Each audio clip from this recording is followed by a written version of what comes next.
All right, good evening, ladies and gentlemen. Welcome to the City of Rowlett Planning and Zoning Commission work session for Tuesday, July 23rd, 2019. I'll go ahead and call the work session order this time. The purpose of the work session is to discuss the items on the agenda. Did everybody get a chance to look at the agenda items tonight? Everybody get a chance to look at the minutes tonight? Any particular questions? Daniel, did you have anything to bring up to the commission during the work session? No, not at this time, Mr. Chairman. Just here to answer any questions you might have about the individual consideration item. I don't have any specific questions. I think that we're going to have, there's no sense in doing your bit twice, and we're going to convene here in another 10 minutes anyway. So, sure. So just any commissioners, anything else for the? I think we're fine, and we'll just wait to see if we have a full board here or not. If not, our alternates will come up, and then we'll continue it. We'll go ahead and adjourn the work session at this time and reconvene at 7 o'clock. Good evening, ladies and gentlemen. Welcome to the Rowlett Planning and Zoning Commission meeting for Tuesday, July 23rd, 2019. We'll go ahead and call the meeting to order at this time. The first item on the agenda is the consent agenda. We only have one item on our consent agenda, which is consider the minutes of the Planning and Zoning Commission meeting of 9 July 2019. Commissioners, everybody get a chance to look at the minutes. Are there any comments, changes, questions, complaints? No. Then I'm ready for a motion. We have a motion from Mr. Cote to approve the minutes. Do we have a second? A second from Mr. Winton. Any discussion on the motion? Let's take the vote. That item carries with 6 yeas and 1 abstention. Thank you. Now, item 5, items for individual consideration. Tonight, we only have one item for individual consideration. That's why everybody's here, obviously. And I'm going to state up front that because we have such a large crowd, I have to put a time limit on public statements to the Planning and Zoning Commission meeting. So I will limit the speakers' times to 3 minutes each. Everybody here, whether you filled out a card or not, if you want to speak to the Planning and Zoning Commission, feel free to do so. Now, if you haven't done that before, you got to know that you're here to speak your opinion on an issue. We're not here to answer your questions. That's for the staff after the meeting.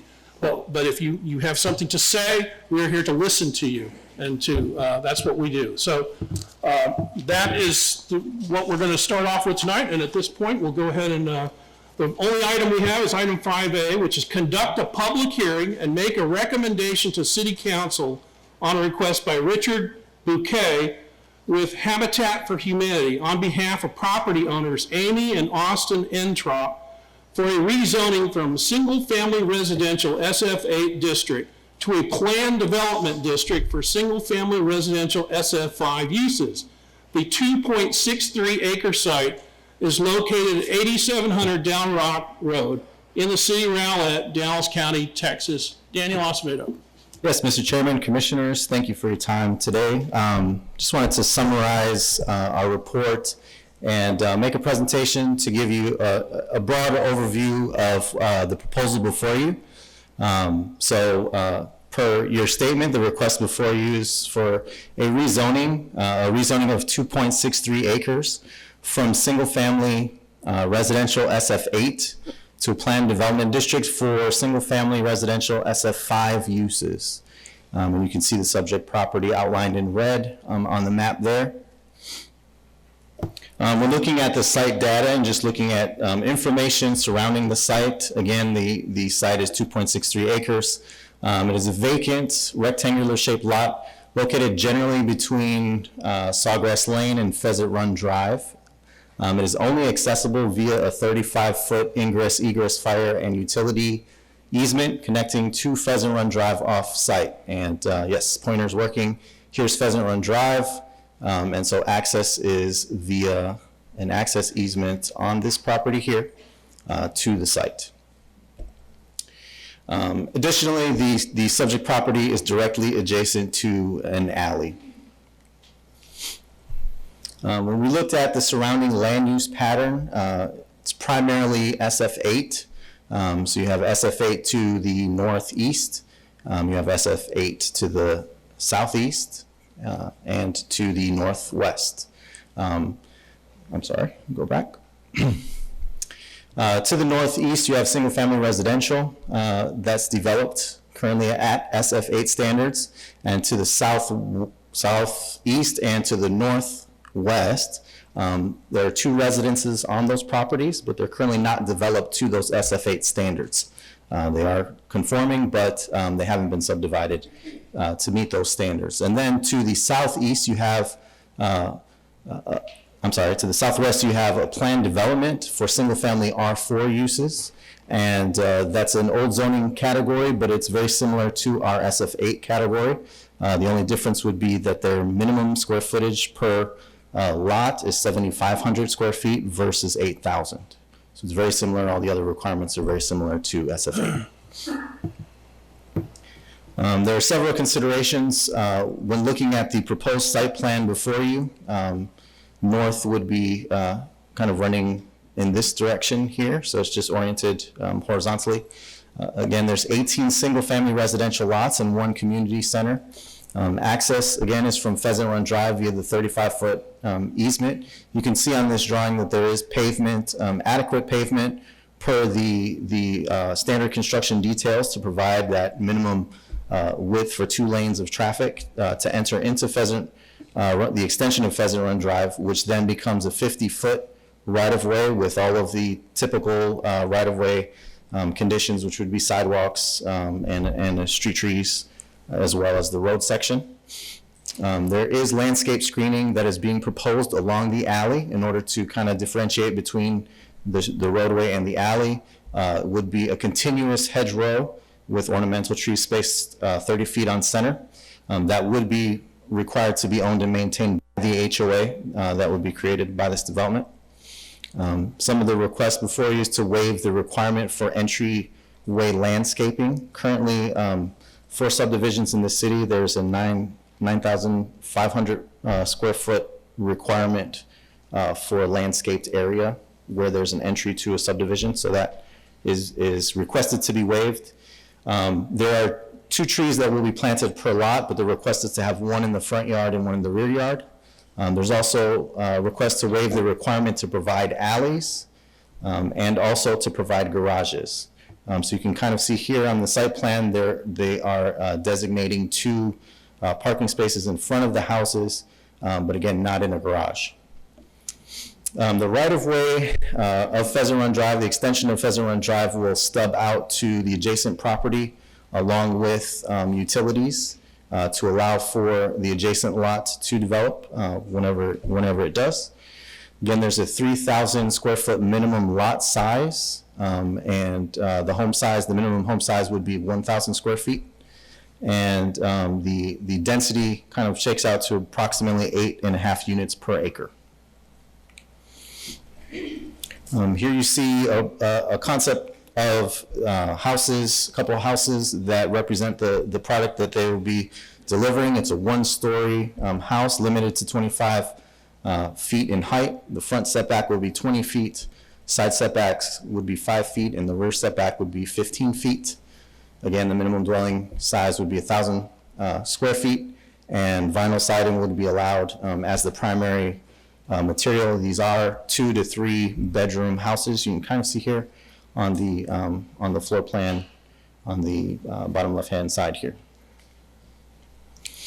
When we did a comparative analysis, we looked at 3 different categories. One would be the current zoning, which is SF8. Then we looked at SF5, which is the proposed base zoning. And then on the right-hand side are the requested PD standards, which also then vary from the SF5. And you can see the differences, building height as an example, 2 stories, and the request is for 1 story. SF8 and SF5 have 100% masonry requirement. They're proposing up to 100% vinyl siding. Again, with the primary entryway landscaping, a waiver of that. You can also see the comparison in density. An SF8 turns out to be approximately 3.21 units per acre versus what's proposed is 8.57 units per acre. Minimum dwelling unit size of SF8 is 1,800 square feet, whereas they're proposing 1,000 square feet. Minimum lot width is reduced. The front setback has been reduced. Maximum lot coverage at 75%, so that is in keeping with the SF5. The side setback is either 7.5 feet or 10% of the, whichever one is greater. They are proposing 5 feet. Rear setback to 15 feet. Again, no alleys would be proposed. The right-of-way section, when we sat down and reviewed the drawings, we did review it with our engineering department to ensure that a reduction from a 60-foot right-of-way to a 50-foot right-of-way would accommodate all of those requirements of the code, and it will. So we don't see an issue there with the reduction to 50-foot right-of-way. And then with front entry garages that are required or alley is required, there will be no garage required and no alleys required. While the proposed land use is compatible with the surrounding neighborhood from a use perspective, from a single-family residential use perspective, the proposed zoning of planned development districts for single-family residential SF5 uses with a lot reduction to 3,000 square feet is not compatible with the surrounding zoning of the single-family residential SF8 district. You can see in comparison the different neighborhoods surrounding this development, where the average dwelling unit size is in the 1,500s. The average minimum required would be 1,800, and the average lot size is upwards of 10,000 square feet, whereas the average would be approximately 3,000 square feet. And again, the zoning districts being SF8 primarily, and the proposed SF5. When we looked at the comprehensive plan, important document of the comprehensive plan obviously is the future land use plan, and that future land use designation for the subject property. You can see here on the map that the subject property has been designated as low density residential, and that would be a 7,000 to a 20,000 square foot bracket. The proposed again is 3,000 square feet, so anything under 7,000 would be considered medium density residential. And that is the reason why we've stated that it is not consistent with the future land use plan and that future land use plan designation for low density residential. That being said, the proposed zoning request, however, does meet the goal of the comprehensive plan to provide housing that supports various lifestyles and a population demographic within the community that we don't currently have.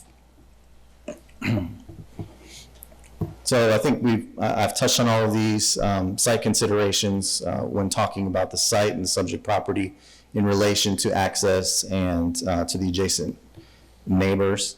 We have sent public notifications, and we've been receiving them. Even today, I've received 3 more. I put the ones that I've received up to yesterday in front of you on the dais. At this time, we have, within 200 feet of the legal notice, we have 16 in opposition, and within 500 feet, we have 13. At this time, we've exceeded the 20% requirement. So in order for City Council to approve this proposal before you, it would require a supermajority vote of the City Council. With that, the city's strategic plan values the necessity for a diverse housing stock, catering to a myriad of niches. Although the proposed zoning is not consistent with the existing zoning pattern, the single-family use is. The proposed request, if approved, would offer our veterans affordable housing options via this Habitat for Humanity program. With that'll conclude my presentation. Happy to answer any questions you might have. I'll just start with this. What is the city's recommendation? Because I didn't see one there. Sure, Manal. Thank you, Chairman Mosley. Thank you, Commissioners. One of the things that we have had to weigh when we've evaluated this request, full knowing that the proposed request from a zoning standpoint is not complementary with or compatible with the existing zoning pattern that we do have around the area. However, we do also have in our comprehensive plan language that does state that when opportunity is available to look at parcels that have the ability to develop, in this case, such as this parcel, with a more diverse housing stock.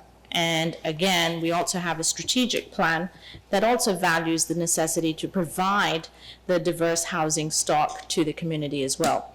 So again, it is a very difficult discussion. It is also a very difficult recommendation that the staff has had to make. And however, we've also had to take into account that there's some policy associated with decision-making as it relates to this zoning case. So on the one hand, staff is, the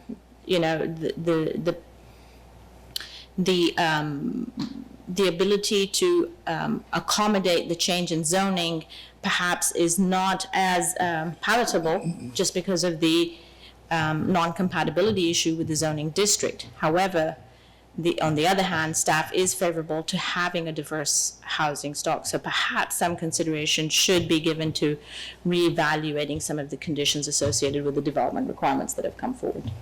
And what is the city's recommendation?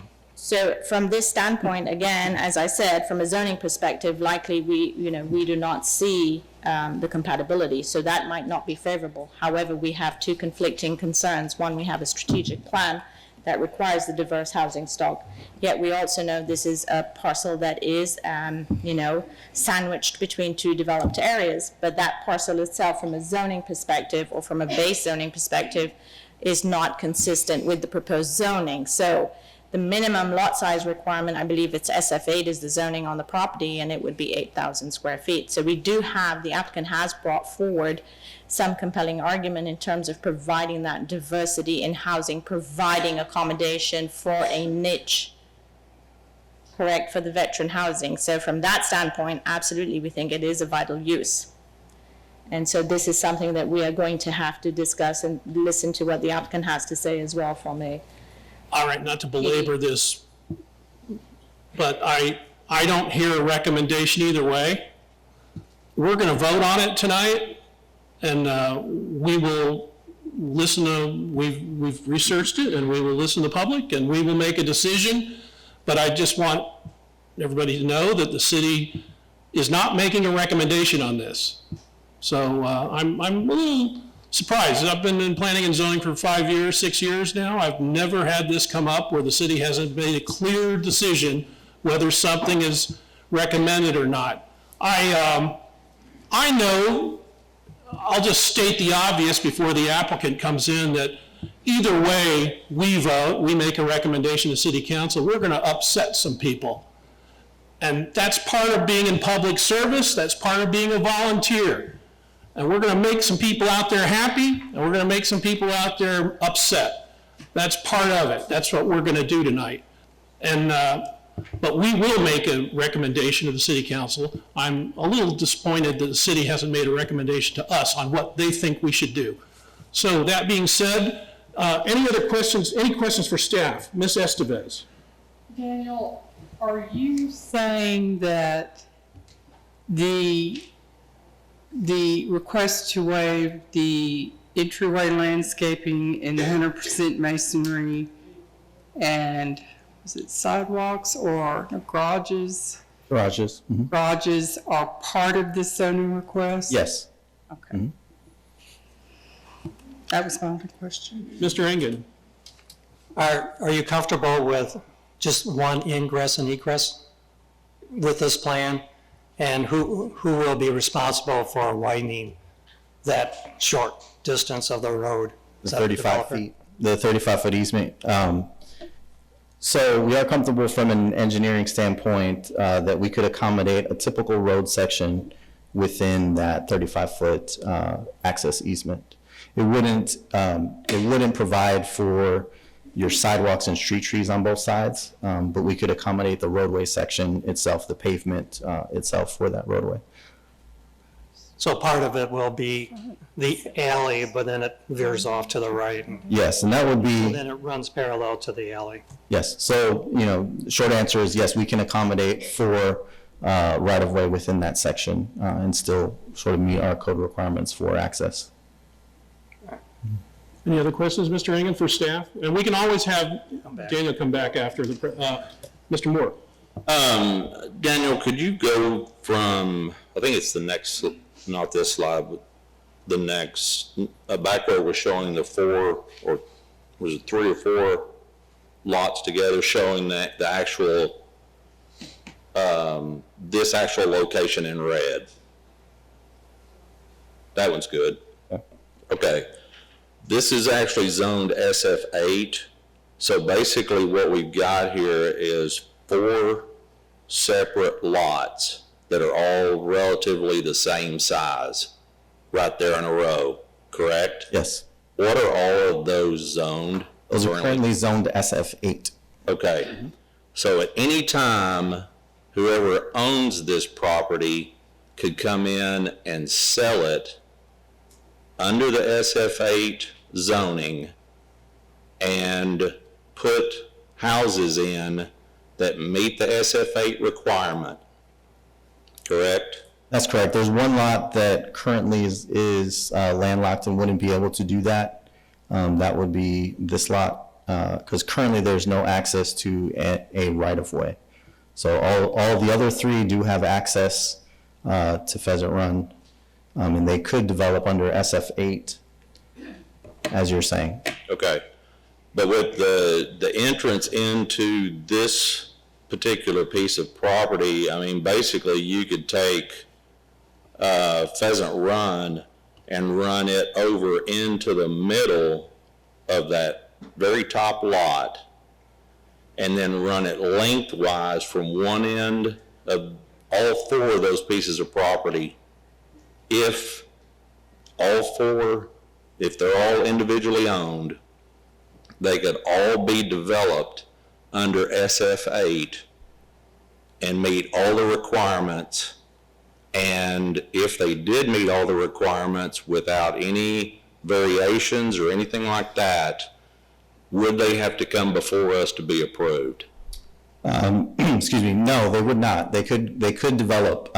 So there is a requirement in our code that if you are adjacent to an existing right-of-way and it stubs out to your property, you are required, when your property develops, to extend that right-of-way through your property. So under the current zoning of SF8, let's just take this lot as an example, they could extend Pheasant Run to what you're saying, and then extend it all the way through, and all of the lots could develop to SF8 without having to go through a rezoning or a public process, other than with platting, which, you know, if they meet all of the requirements of the platting, then it's sort of ministerial action, one way or the other. Okay, so whether, because I know that I read through the comments and there was a lot of statements saying, you know, we don't want this to ever be developed, we want it left as is, but the way it's zoned right now and the way this is set up, this could be developed without coming through us, really. I mean, But, yes. okay. So there wouldn't be any kind of public hearing, anything like that on it? They just put their paperwork in, the subdivision starts developing, and there's no say whatsoever on that? Yes, that's correct. So the proposal you have before you is a PD. Right. And usually the PDs are created for special circumstances like this where you want to do something unique and different, and that's really why it's before you.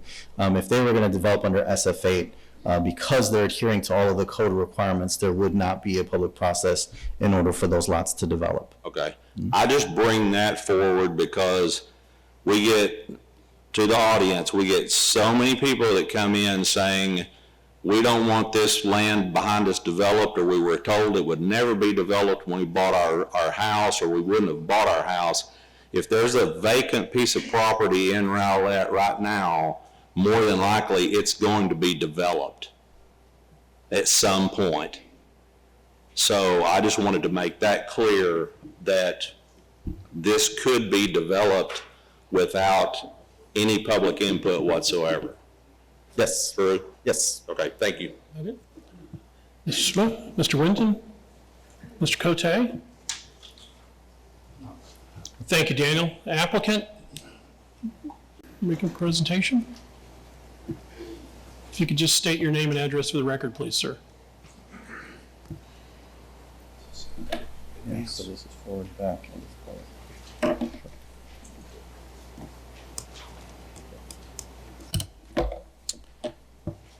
Good evening, Mr. Chairman, Commissioners, city staff. Thank you for the opportunity to be here and speak to you. My name is Rich Buquet. I am with Habitat for Humanity of Greater Garland, and appreciate the opportunity to share this information with you. We are interested in serving veterans in our geographical service area.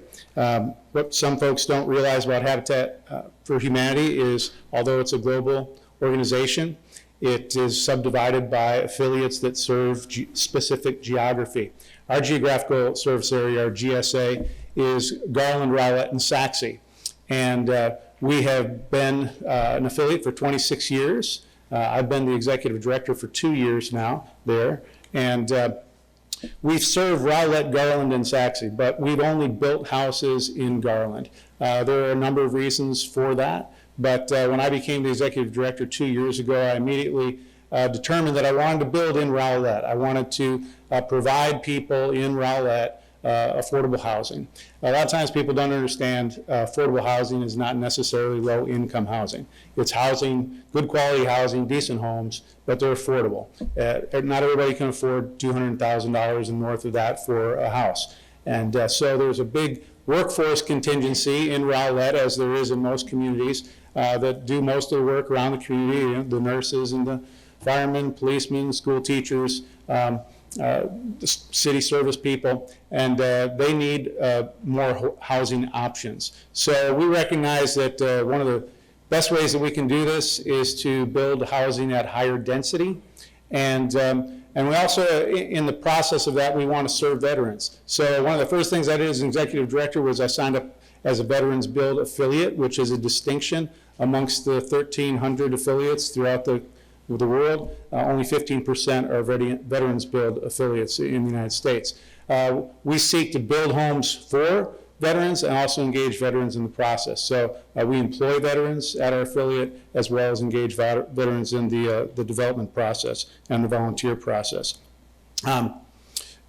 What is this proposed plan development? This is proposed to be a veterans pocket community of cottage-style homes, 18 homes with a community center. The community center is vital to the concept because it provides a place for camaraderie, to the vets to have common meals and gather together, play cards, dominoes, or share stories. And it's also a place where veteran services will come and provide services for those veterans. We've already had discussions with the Dallas VA, the Dallas County VA, excuse me, and they have said if we have a community center for our veterans community, that they will provide additional services for the vets. There are also the state VA and the federal VA. They're separate individual organizations that don't talk to each other or work together per se, but they also have veteran services that they will provide if you provide a place for them to do that. And then also there's other organizations, nonprofit organizations and veteran-centric, but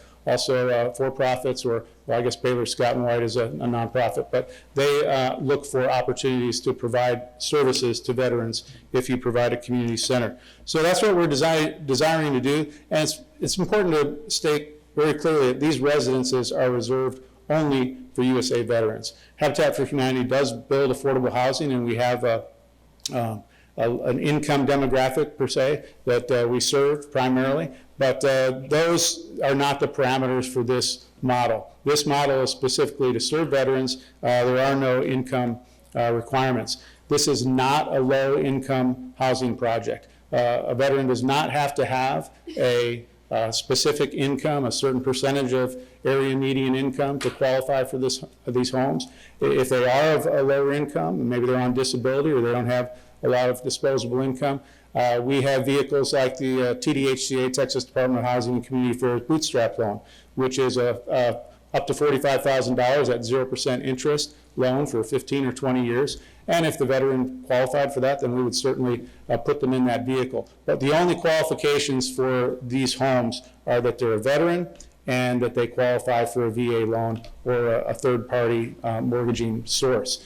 This is also not Section 8. It's not multifamily. It's not attached housing. These are single-family detached homes specifically. These are not apartments. This is not a community for homeless or transitional vets. The reason I'm stating all these knots is because there's a lot of misinformation going about in the community. I'm not sure how it got there, but there's a lot of things that people are believing that are not true about what we're wanting to do in this community. These houses are not free. Veterans will pay a mortgage, and the homes will be very quality materials and construction. Our partners in this process are Habitat for Humanity International. It's a global $8.2 billion brand. I did say billion-dollar brand in the world. It's a great organization, probably the leading organization for affordable housing. And as I said, in America, we're having an affordable housing crisis, and this is at the top of our agenda as Habitat affiliates of how do we serve people with more affordable housing options. So the Veterans Bill Department of Habitat International is also a strong partner with us. As I said, we signed up as a VB affiliate, and the Veterans Bill Department leverages community and corporate and sponsorships on behalf of the affiliates that are VB affiliates, and so they've already done that on behalf of this project, even though we haven't got off the ground yet, we haven't gotten approval for it. But they said if we do, that they're going to be fully behind us and supporting us. We already have a corporate sponsorship in Plygem. They make the vinyl siding and the windows, and through the Veterans Bill Department, they're already going to provide all of those materials for the project. Rowlett Housing Finance Corporation also is a partner with us. Bruce Hargrove is going to come up in a moment to address you from Rowlett Housing Finance Corp. And then the city of Rowlett, we know that that the city desires to be a city that serves veterans and helps veterans, as evidenced in the many veteran-centric initiatives that have been done over the past few years, including VROC. So we feel like this is a great place to do this inaugural veterans community in the city of Rowlett, as well as be an opportunity for my affiliate to build in Rowlett, which is at the top of my agenda. Y'all are very familiar with the space, so I won't take a lot of time to point it out. You do understand the access coming from Pheasant Run through this egress. This spot has already been platted, in essence, and approved by the city on a previous submission. So this is already in the records. We're not going to use this circle, this turnaround radius, but as you will see from the other images, we'll move forward with that radius right through, and I guess call that Pheasant Run Drive, probably some type of hero circle or valor circle or something veteran-centric there. This is the site plan that you are familiar with already. We've tried to be sensitive to the responses of the community that surround the development, the proposed development. And I want to point out something that's, I think, very important. This is the border of the development on the Waterview side. I've heard a lot of information from Waterview folks about this cul-de-sac right here. Now, this is that border I just pointed out. We have no intention of crossing this property line. This is a Waterview. I mean, this is a SFA, 2,500 square foot and larger homes and big lots, and it's very different from what we're proposing to do. We are not looking to gain egress or ingress through this area right here. I'll put that in writing if somebody wants me to. We're not planning on breaching that area there. I'm not really sure why Waterview is up in arms about this development, because except for these folks right here, now I certainly understand their concerns because they're going to be right there while the construction's going and stuff. But once that's completed, it's just going to look like more houses to the side of them. So I'm not really sure what their issues are exactly. I'm sure they're going to make the issues, and I think most of them have to do Ladies and with, gentlemen, please. most of them have to do with property value, the consideration that their property values will be diminished. That's not accurate because comps are done when property assessments are taken, both by the DCAD and by home assessors or property assessors. When someone's looking to sell a piece of property, your property is never comped with another property that is not similar to it. Even if they come close, or they don't, like you have a 3-car garage and they only have a 2-car garage, they might use that if it's the only comp available. But I'm sure that there are plenty of homes here in Waterview for comps to happen, to retain the value of their homes and as they continue to go up. And same thing with Quail Ridge over here. But I'm sure that the citizens will have more to say about that. I think I'm going the wrong direction. I apologize. So just wanted to point out the size of the lots, yes, admittedly, is dense. It's denser than what SF8 calls for, but our approach and our strategy for the future, we don't believe that we can continue to build on infill lots, a house here, a house there on an available infill lot, according to current and acceptable zoning procedures for the last number of decades, because there's just not enough property to go around. We have to be able to build at denser levels, and so that's the objective here. And this, these houses that are A's, these would be two bedroom, two bath homes, as well as all the C's would be 2 bedroom, 2 bath, and the A's in the middle would be 2 bedroom, 2 bath. These B lots, because they're about a little bit larger, they accommodate a larger house, so we have a 3 bedroom, 2 bath house on those lots. And we set the zoning, the levels a little bit lower than what they actually are. Our average lot size would be 3,200 square feet. The smallest would be 3,120, just that A prime there, and the C lots would be 3,120 rather, because of the trying to get a little bit more density there, since we have to provide this future easement right here, where a normal house would have taken that place. The typical lot would be one-story residence, approximately 1,000 to 1,150 square feet. Lot size, 3,200 square feet. Even though the minimum setback requested was 5 feet, we're looking at 7.5 feet on each side. So it would be 15 foot in between each two houses. The community center, I should point out, is a larger building. That's probably about the size of two houses, 2,400 or 2,500 square feet. And we do have adequate parking in the front for that as well. I know parking's been a concern of many of the people in the community. Be very nicely appointed. Besides the hedgerows and the ornamental trees, we'll have grass and trees, just all according to the Rowlett Development Code. And we will also have a homeowners association that the homeowners pay a small fee to each month to be able to maintain their lots, their landscaping. That'll be professionally done for them, so they don't have to worry about cutting their grass or trimming the trees. And then that homeowners association fee will also go towards maintaining the community center for them. Our motto is we want to transform our communities by changing the image of affordable housing. Granted, this is not a Waterview house. It's maybe not even a Quail Ridge house, but I think it's a pretty nice house. And I took a part in building this house in Raleigh, North Carolina this past May during Build-A-thon. It's about 1,150 square feet, 3 bedroom, 2 bath house. I really like it. It's a little craftsman style. We're going to dress them up a little bit. I'll give you some examples here of the craftsman style pillars with the stone bases and the stone, some of the stone on the house and things like that. So we're going to make some variations there. And so if you can imagine those features added to this type of a house with the stone base and the craftsman style there.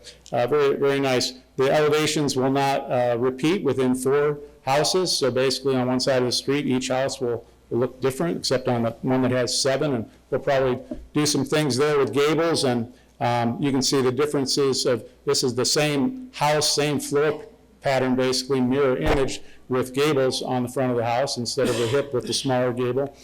This is the same, again, mirror image floor plan with a hip roof rather than the gables. So there's a lot of different things that you can do to make the houses look unique and different. And I think they're really pretty with the shutters. And of course, this is the Ply-Gem siding and the Ply-Gem shake material here that will be used as well, and Ply-Gem shutters and windows.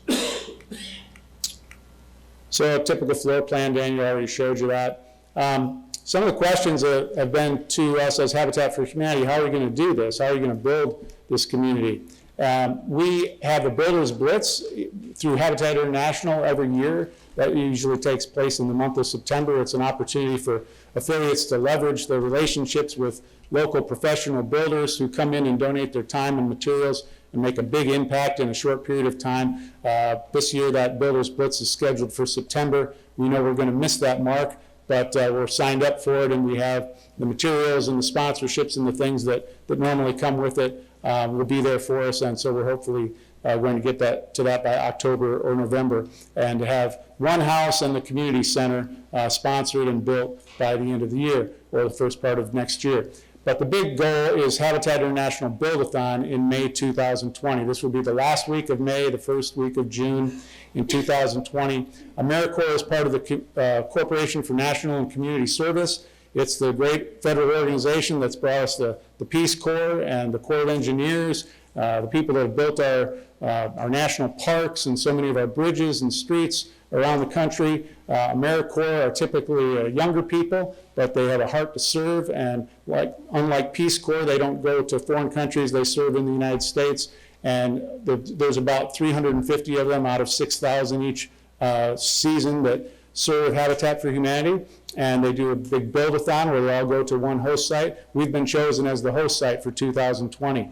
So my team and I went out to Raleigh, North Carolina, where they've hosted Build-a-thon for the past 2 years, and we observed their best practices, learned a lot of information there, got a lot of support, a lot of people that will be coming to help us from there as well. But we'll have probably close to 400 volunteers that descend upon that site for a big Builders Blitz, and we'll plan to build out the remaining 8 to 9 houses for phase 1. This is not meant to be, we're not going to be able to build all 18 of these houses if so approved in that 1 year, but we think that we can get 9 to 10 houses in the community center done by about a year from now. And then phase 2 will kick in right as soon as that is over, and we'll build the rest of the houses out. The great thing about Build-a-thon is it's Habitat International's largest annual build event next to the Carter Work Project.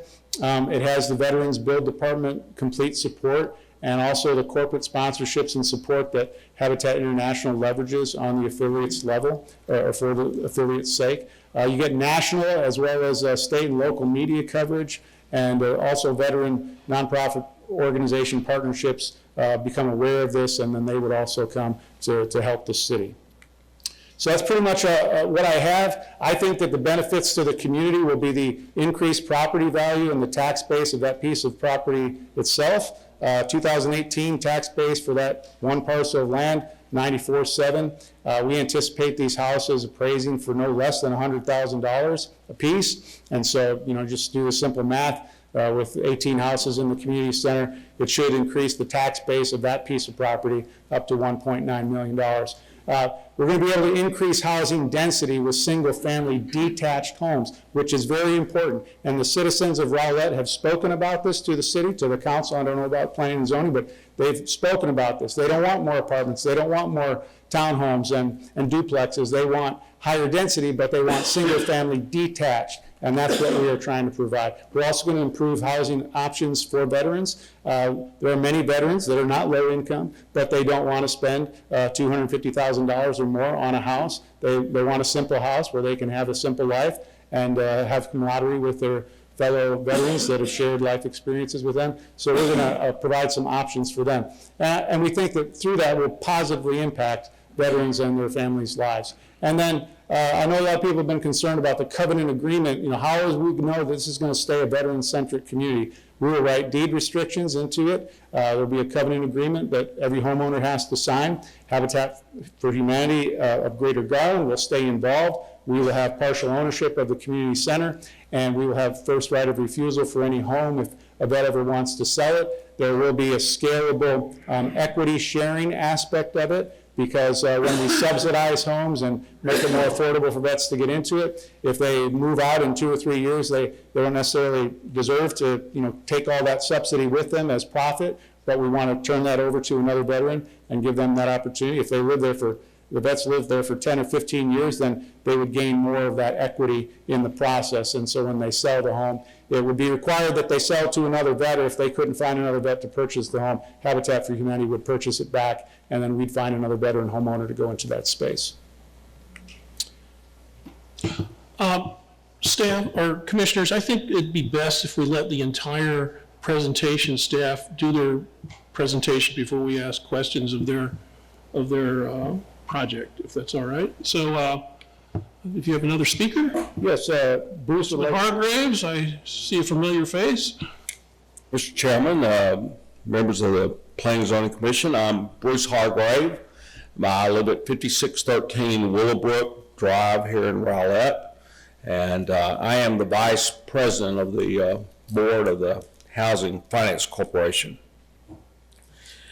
When I was on the City Council, it was very important to me that we add to our development toolbox affordable housing component, which would be the Housing Finance Corporation.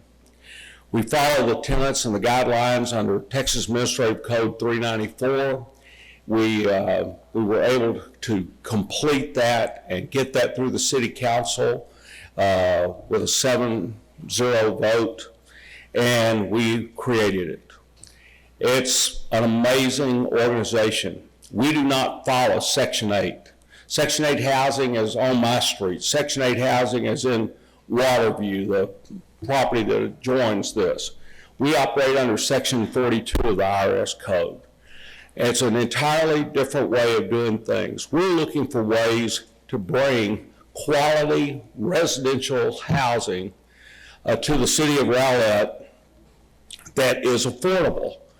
Now this project does not require the average mean income, but we use that as a guide in our considerations, and that's $88,000 to $89,000 per person in the city of Rowlett. Now a lot of people think that that's a whole lot of money, but if you're going to go buy a $300,000 home or something like that, or these average price homes here in Rowlett, you can't qualify. So then those houses aren't very affordable to people that make that average mean income. And so in this particular case, we have one project going on right now, which is down near the corner of Chisa and Lakeview Parkway, a 272 unit senior apartment complex. It's not Section 8, it's not government subsidized, it's none of those things. So here we are, and we're trying to develop another project. The footprint of Rowlett is shrinking of available property to build on. A lot of the land that's here can't be built on. There's easements on it, there's floodplains, there's a number of issues, streets and other things, that infrastructure that you can't build on that property. So it will look vacant, but there's nothing you can do with it. It can't be built on. So the footprint of available development property is shrinking. And with the escalating prices of real estate going up, it makes the demand for affordable housing product availability much, much more challenging. Because if the price of the land goes sky high, it puts you out of the opportunity to be able to purchase it in a way that makes it affordable. In this particular case, the land's right, the labor's right. The labor's basically being volunteered and donated by all of these people that participate in this Veterans Build program. The financing opportunity is certainly right, at least on the first $45,000. If they qualify, they get that at 0% interest. And our role in this project is the lender for the land. A lot of rumors and false talk, lying mouth, and this stuff that runs rampant here in Rowlett says that the city's giving us the land. That is fake news, that's false. They're buying the land, and we're in there, and they've got an agreement in principle with the owners, And we have an agreement in principle with Habitat for Humanity to lend them the money at a very reasonable interest rate, of which when these properties are sold off, we're going to be getting our money returned and so forth. So we're the lender in this process.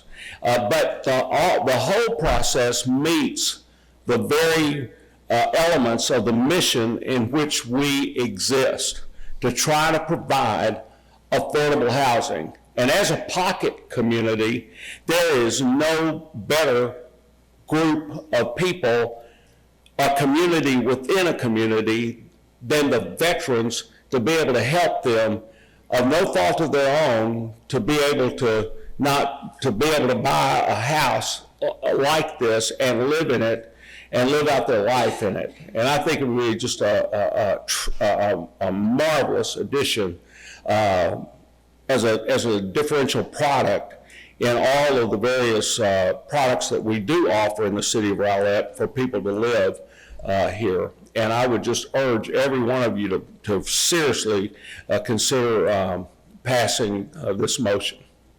Thank you, sir. Is there anybody else from the presentation? Daniel, is there anybody else? Any other speakers that are presenting on the applicant side? Just wanted to introduce and have my associate Peter Oliveira just say a few words, and then I'll come back to respond to any That's questions. fine.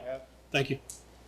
Hi, Commission. My name is Peter Oliveira. I just started here at Habitat for Humanity of Your Greater address. Garland, You need your address.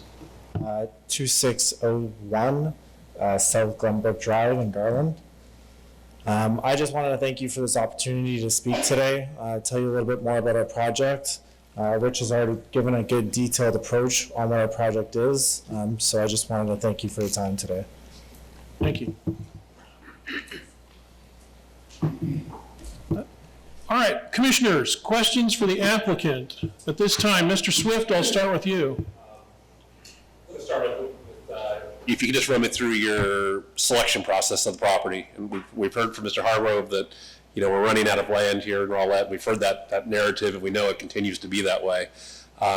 So A, how did you find the land? And B, are there any other options that you've looked at as well? We found the land, Huffines Communities helped us. I have a relationship with that company, and they built Waterview. And they are friends of mine, Elvio, the CEO. My daughter works for their company in marketing as well.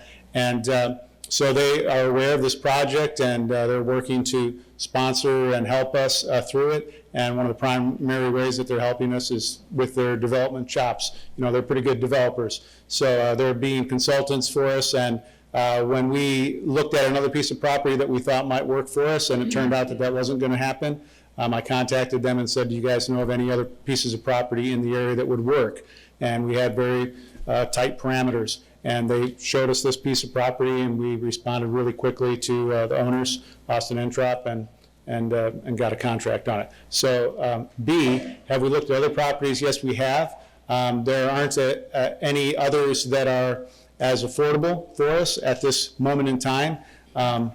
We need at least an acre plus to be able to do this project, and 2.6 acres requires that we build at the higher density. It would still be the same density at the smaller acreage size. If we had a 1 acre or 1.5 acre, we'd still need to build at the same density to make it affordable and work for us.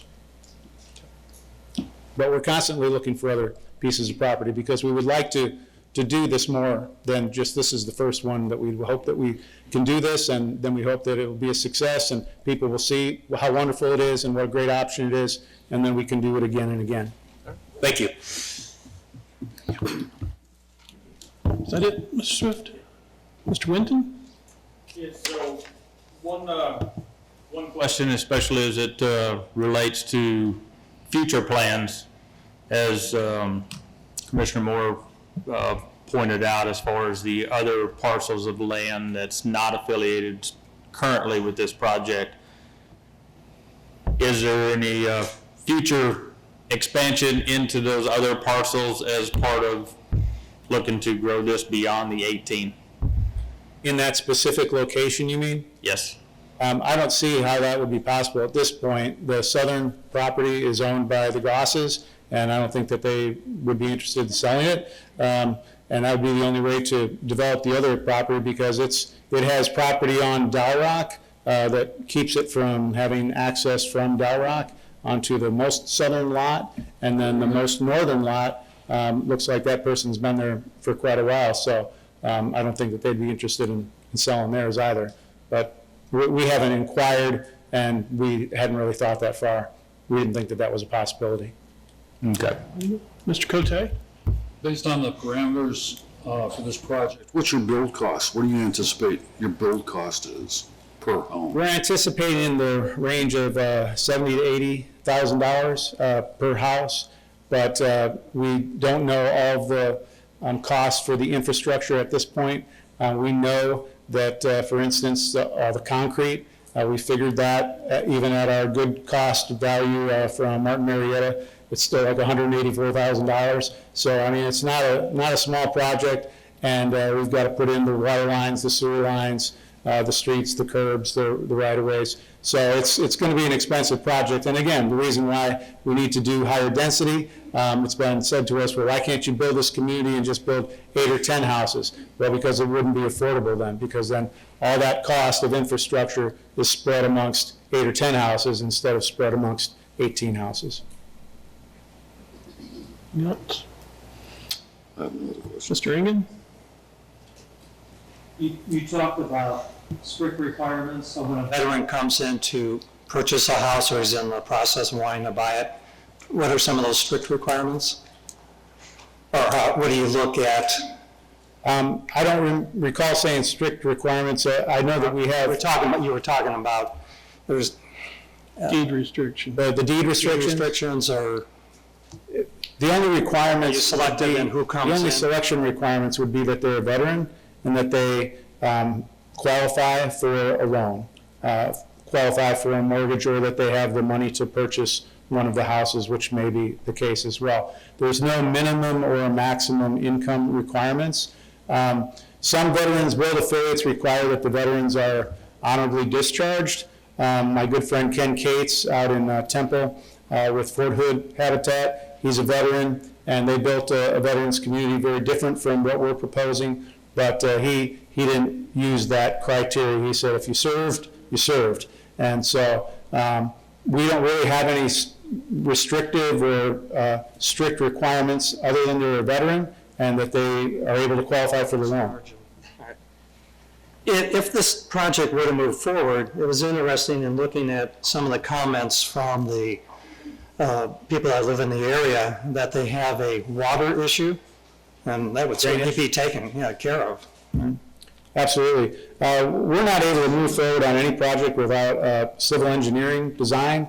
We have to have a survey of the lot. We have to have a soil sample. We're seeking to apply some HUD money to this, which is called SHOP money. That goes towards infrastructure and or land purchase only.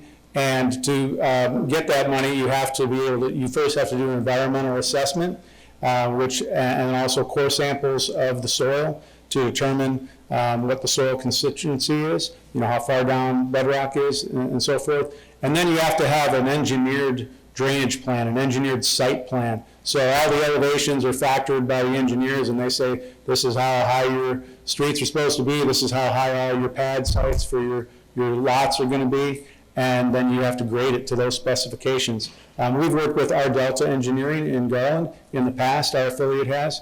They have not committed to helping us with this project, but we would have to have someone of their caliber, engineering firm of their caliber, to design the site plan so that we can assure that the drainage is going to be proper, it's going to drain off the house lots into the streets and down the street like it's supposed to. All right, thank you. Ms. Estabros? Kevin? No. Mr. Cote, you had another question? Yeah, I did. So your build cost you anticipate is going to be about $80,000 per home, and $45,000 of it can be obtained with a zero interest loan. What would the veteran use for the rest of that financing? So the $45,000 bootstrap loan is not necessarily a loan that they will qualify for. They have to be between 30 and 60% of area median income. So depending on their family size, that's not a lot of money. So we anticipate that some will qualify for that, but not all. We don't anticipate selling the homes for the build cost. So we're not a for-profit, so we're not, and we don't make profit, but we do have to cover our cost. Our plan and hope is to be able to get the veterans in the home at somewhere between 15 and 20% equity, but we anticipate the homes appraising for north of $100,000. And so, if we could get them in for 15 or 20%, 15% would be $85,000 would be their mortgage. So if they did get the bootstrap at 45, then the other portion of the mortgage they would be required to get through the VA loan or through a third-party mortgage provider. And we already have some relationships with mortgage brokers that work specifically with the VA. So you as Habitat for Humanity aren't going to carry the loan? We would not carry these loans, that is correct. I guess you have one other question to add. Are you a veteran? I am not. Okay. All right, My dad served in the Air Force. I have a few questions for you. I'm just confused a little bit. You're Habitat for Humanity, but this is being pitched as a veterans community, yet on your presentation team, I don't see, I don't know if Mr. Hargrave is a veteran, but I'm surprised that you don't have a veteran on your presentation team explaining why this is needed. There are VA loan programs, there's Texas Veteran Lands Board programs, there are other state programs. I would like to know, I was surprised that you don't have a presentation on why we would need a neighborhood with a community center, which I'm unfamiliar with, in your project, other than what I've read in the package. I think it is important that our veterans are taken care of, correctly. But I think when we're couching something as a veterans program, I think it's important that you fully explain what this is. Like when you say that somebody's a veteran, what type of veteran? There's all kinds of veterans. There's veterans in the reserve. There's veterans that have dishonorable discharges. There's all kinds of veterans. Who decides? Who is the party that decides what type of veteran moves into this neighborhood? Well, the board of directors of Habitat for Humanity of Greater Garland would be the group that decides that. They decide based on our programs and our processes for our normal habitat builds. There's an application process they go through, and then the board, the family selection committee makes recommendations, and we would use something similar to that process for the veterans. I do have a veteran as my construction supervisor is a veteran, and my restore manager is a veteran, but I didn't think of bringing them here to talk about this. Well, here's another question I have for you. It's like, if a veteran buys this house and then they're the homeowner, Yes. what covenants would be there where if they own the house, could they rent the house out? No, they could not. I mean, if they own it, could they sell it to whoever they wanted? No, they couldn't. They'd They have only to, sell to veterans. that would be in the deed covenant is what It you're would be a saying? deed restriction, yes. Okay, all right. I'd like to Yes, Mr. Hargraves?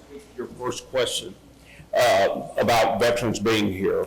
Yes, sir. Our executive director, Rick Sheffield, who served with me on the city council and who served with me on the board of our organization before he was hired to be our executive director, he is a veteran. Right. And a disabled veteran. My dad was 100% service-connected naval veteran. He had almost 100% bilateral hearing loss from an airplane crash on the USS Kearsarge in World War II. And but my dad taught me to have an appreciation for veterans and those who served and those who were willing to put their lives on the line in order that we might have the freedoms that we have and enjoy here. And so it might be a nice little dog and pony show to have a veteran up here on our deal, but as a patriot and as an American, I don't need to be a veteran to be a person who supports and encourages and does everything I can to help, to benefit any and all veterans. Yes, sir. And I just wanted to say that. That's fine, sir. My question meant, with the community center and all that, I was hoping we'd get a little more detail on what's going to happen, and are these, how do you perceive this as operating a little clearer, maybe just to me, but I understand it is what it is. So, anybody else have any other questions for the applicant at this time? Then I think we're ready to move on to the public hearing. At this time, we're going to, thank you, sir. Thank you very much. At this time, we're going to go ahead and open the public hearing. And folks, we have a whole lot of speakers here tonight. So we're going to limit the speakers to 3 minutes apiece. I'll call your name, and you come up and state your name and address for the record. And then you have 3 minutes. And like I said prior to our meeting, we're not here to answer questions. You're here to state your opinion on this issue. And if you hear the person right in front of you say the exact same thing, in the interest of time. But if you have something different to say, or a different look on something, or why you're for or against a particular issue, please feel free. So at the first time, I want to call Rita Patrick. Rita Patrick.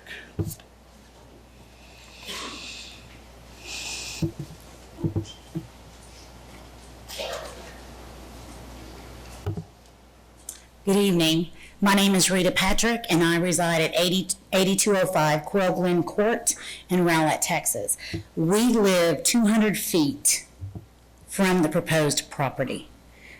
I would like to say that the proposed rezoning does not meet the Rowlett Development Code's SF5 single-family residential straight zoning requirements. This zoning change will cause more density, and the proposed 1,000-square-foot homes will be much smaller than the current homes that are adjacent to this proposed property. Smaller homes with no garages, no alleys, and they're not even, they're sided homes. This in itself are not suffice to meet the current single-family home standards set by Rowlett Development Codes. All homes in the Quail Glen subdivision are brick homes. The proposed 18 homes will not be brick but sided. This does not allow for cohesiveness throughout our neighborhood, which could lead to decreased property values. A home value that we have worked hard for and we have paid for. We in the Quail Glen Estates take pride in our homes, and we keep them looking great. We do not have an HOA because we make sure that our properties stay maintained. They look beautiful for Rowlett. We currently have ample room in our front yards and our backyards. Our neighborhood has kids walking. We have families. We have kids that play in the cul-de-sacs, basketball. We have plenty of room in our subdivision. This proposed pocket community, if it is for multi-families that are going to be in these small homes, they're not going to have that much space. I am a daughter of a Marine who was an Iwo Jima survivor. My husband is a Navy veteran. We want the best for the veterans. Believe me, we have been there, we have helped, we have worked with the veterans. But to me, the location is not right. You are sticking, yes, these veterans who Ladies and gentlemen, I'm going to ask you to, just a second, ma'am. I'm going to ask everybody to hold your applause. We're going to give everybody the same amount of respect, whether they're for this issue or against. So we want to get this expedited, so if you would please hold your applause. Thank you, ma'am. This proposed pocket community is not, I feel as though they have selected this place to shove this pocket community. So if it goes sour, it's in the back somewhere where nobody can see it. It is not fair. Give these veterans ample room other than just one street to come in. The only other way to get out of that property is down my alley. We already have to have certain times when we leave our house, right? Getting in and out of Del Rock. It's already landlocked. All right, thank you. Thank you, ma'am. I ask that you vote no. Thank you, ma'am. And for future speakers, we're going to have a little clock. We had a glitch on that one because I interrupted, but if you can keep an eye on the time up there on the top, so we don't have to cut you off. Next speaker is Igor Furzon. Furzoy? That's all right. I apologize for wearing Shorts. You could state your name and state your name and address. my name is Igor Furzon. I'm at 8106 Sawgrass Lane. Waterview, I have the property that is adjacent to the proposed plan in the cul-de-sac. I'm on the northwest side of it, of the plan. I just have 2 points. Even though I'm from Russia, I'm all for veterans, but I'm also for the community. The proposed community center is going to be less than 12 to 14 yards away from my residence. The people inside the proposed community, like Rita said, their children have no place to play. There is no lots. This is a glorified, logical apartment community. Because they're houses, okay, so be it. They're logically apartments with no place to play. How are the kids there's no place for them to play. That's all I want to say. I'm not going to take the whole 3 minutes. Thank you, sir. Thank you so much. Thank you, sir. The next speaker is Stephen Larla, if I'm reading that correctly. Yes, sir.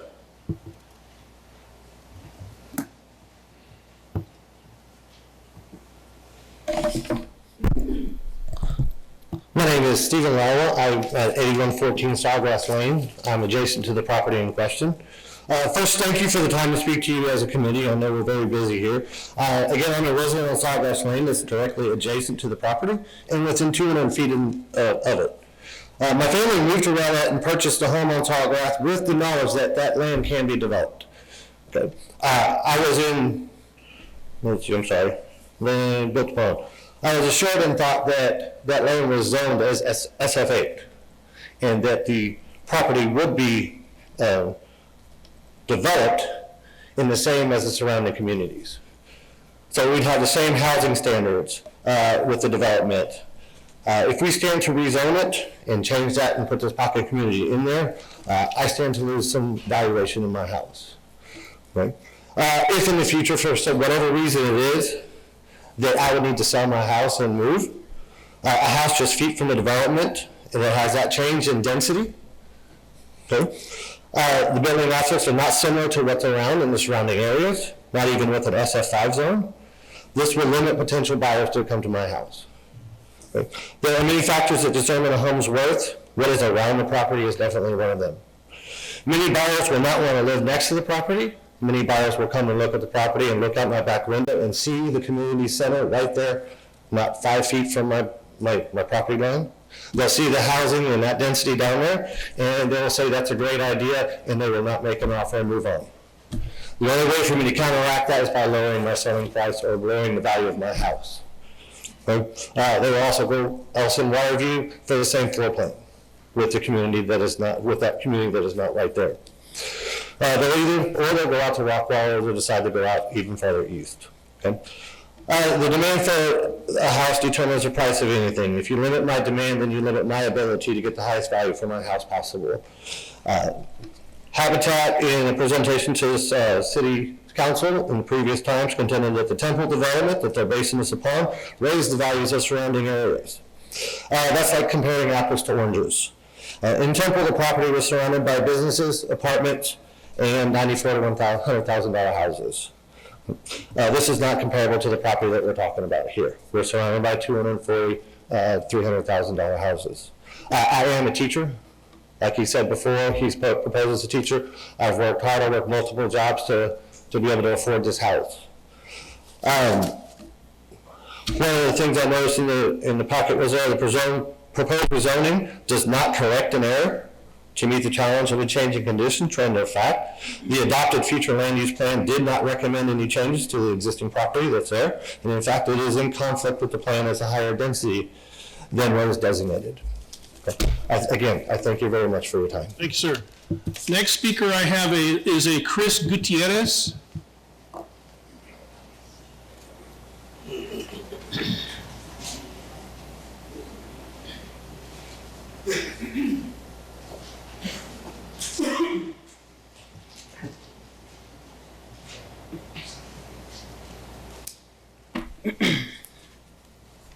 Good afternoon, council. Thank you for seeing us this afternoon.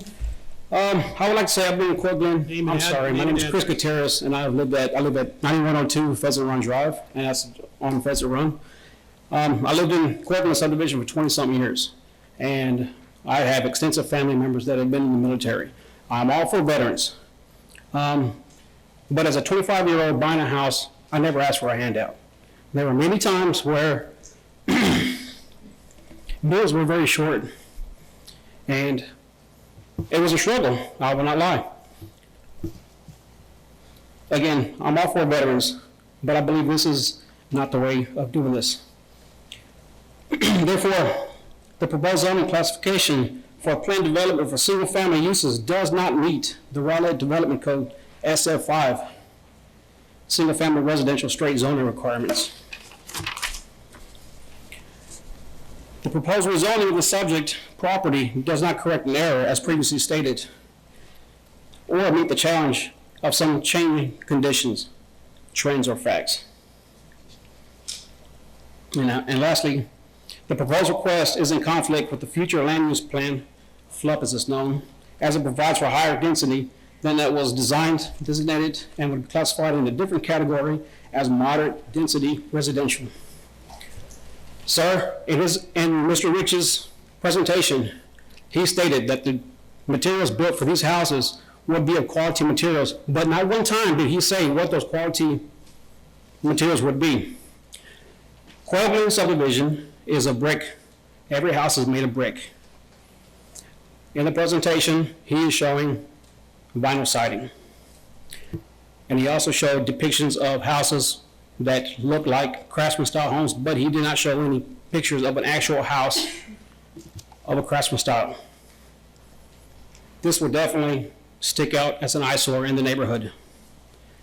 And in no way will it be as of appraisal as the houses currently in the Coeur d'Alene subdivision.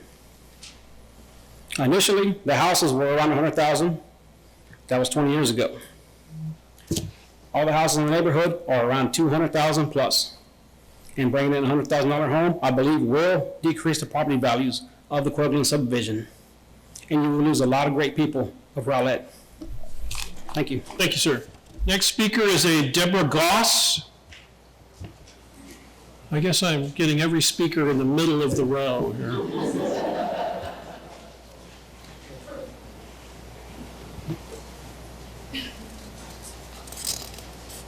Hello, my name is Deborah Goss. I live at 8723 Dow Rock. I'm next door to this development, and I'm very aware of why Waterview is concerned about people doing easements, because the last 10, 15 years, people have been running through. They were trying to get the easement, and some people jumped over the fence. So there is a lot of history that they've had to put up with. I was told before I bought the house, police cars came in the front and the people would get in the truck and drive through Waterview. So we are better residents at home. I was going to say a lot of things that other people said, which is it is a conflict with the future land use plan.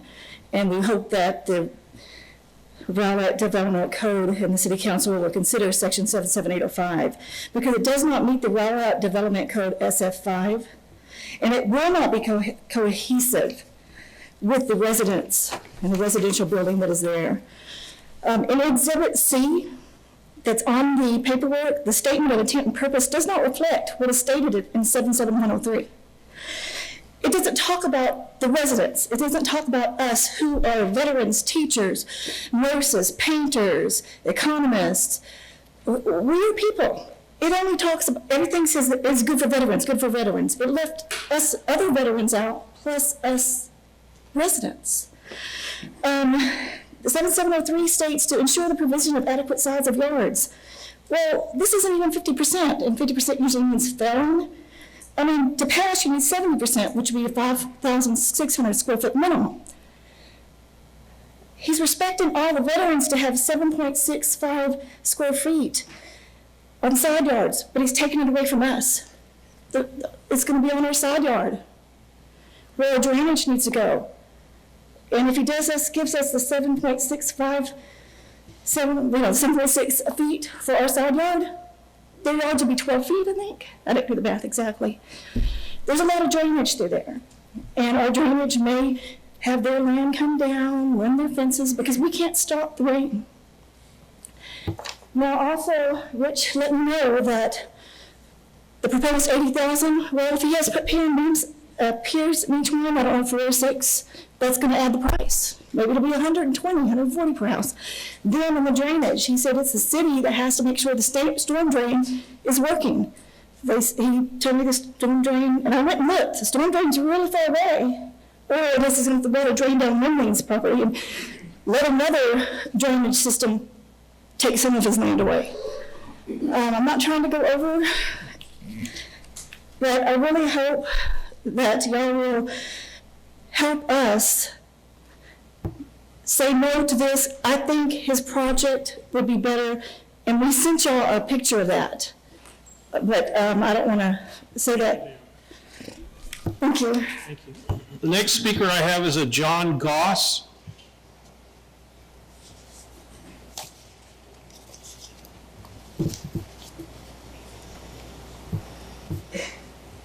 Thank you so much. I'm John Goss. I live at 8723 Dowrock. I am the house that is 2.6 acres right in the middle, right next door. I'm the house that does not have a street, unfortunately, but that's okay. We really love this community, and it's been a great home for us. I've heard a number of you talk about, we don't know how this miscommunication is getting out there. Well, the first letter that we got basically says, are you for or against SF8 to SF5? That's it. We didn't have a plan. We didn't see a plat, what was proposed. Thankfully for all of our neighbors here who knew how to do a lot of digging, they were able to find information and find a presentation on your website where they had presented before that most of us hadn't seen, that this is what we were planning to do. That weekend that I got the letter, I even asked the owner, Austin, who I got to know not a lot, but a little bit, because he doesn't live there, but he put a garden there, and we talk sometimes. And I asked him, oh, I see there's a sign out here for zoning. What's happening? He goes, oh, well, I've got a proposed sale. They're going to build 3 or 4 homes here. I was shocked that he didn't know what the plan was. I felt like I was kind of lied to. Maybe he doesn't know, but I find that hard to believe. I've heard some comments about veterans. I'm not a veteran, but I did go to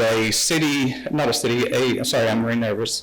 I went to a meeting in our little community. 25% of the people who came there were veterans, and I'm sure you'll hear from them today, and not a single one of them were for this community. But again, these are veterans that are in our neighborhood. They also mentioned in here, these are going to be 3 bedrooms and 2-bedroom houses. Now I found out, just by hearing more information, that out of the 18 homes, we're going to have 2 3-bedroom homes. The other 16, the 16 of them are going to be 2-bedroom, only 2 of them are going to be 3-bedroom.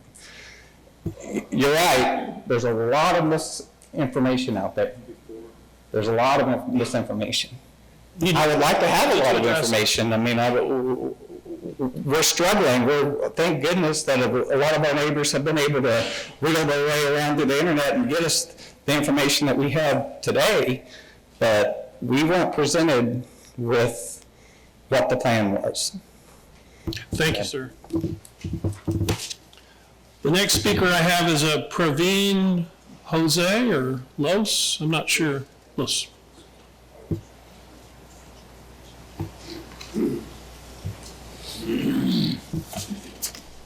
Honorable members of the City Council, my name is Praveen Jose, and I live at property address 8113 Sawgrass Lane, which is just 100 feet away from the proposed planned development. And I'm standing in front of you all to express my opposition regarding the rezoning and conversion of property address 8700 Dal Rock Road into a planned development. due to the following three major reasons. Reason number one, the proposed request is in conflict with, as mentioned in RDC Code, subchapter 77-103. The future land use plan, as it provides for higher density than what was designated, and will be classified in a different category as moderate density residential. Point number two, the proposed rezoning for the subject property does not correct or error or meet the challenge of some changing condition, trend, or fact, which is not in accordance to what section 77-805 of the RDC states. Point number three, the proposed zoning classification of planned development for single-family uses does not meet the RDC Code's SF-5 single-family residential straight zoning requirements. The applicant proposes to have no alleys, a 50-foot internal road, and no garages. The RDC calls for alleys in all new subdivisions and J-swings and L-hook garages. The proposed development will create modifications that pertain to that specific subdivision and will not be cohesive with the existing residential uses as permitted by the RDC. I oppose this and appreciate your concern. Thank you. Sir. Next speaker I have is Linda Richard. Richard?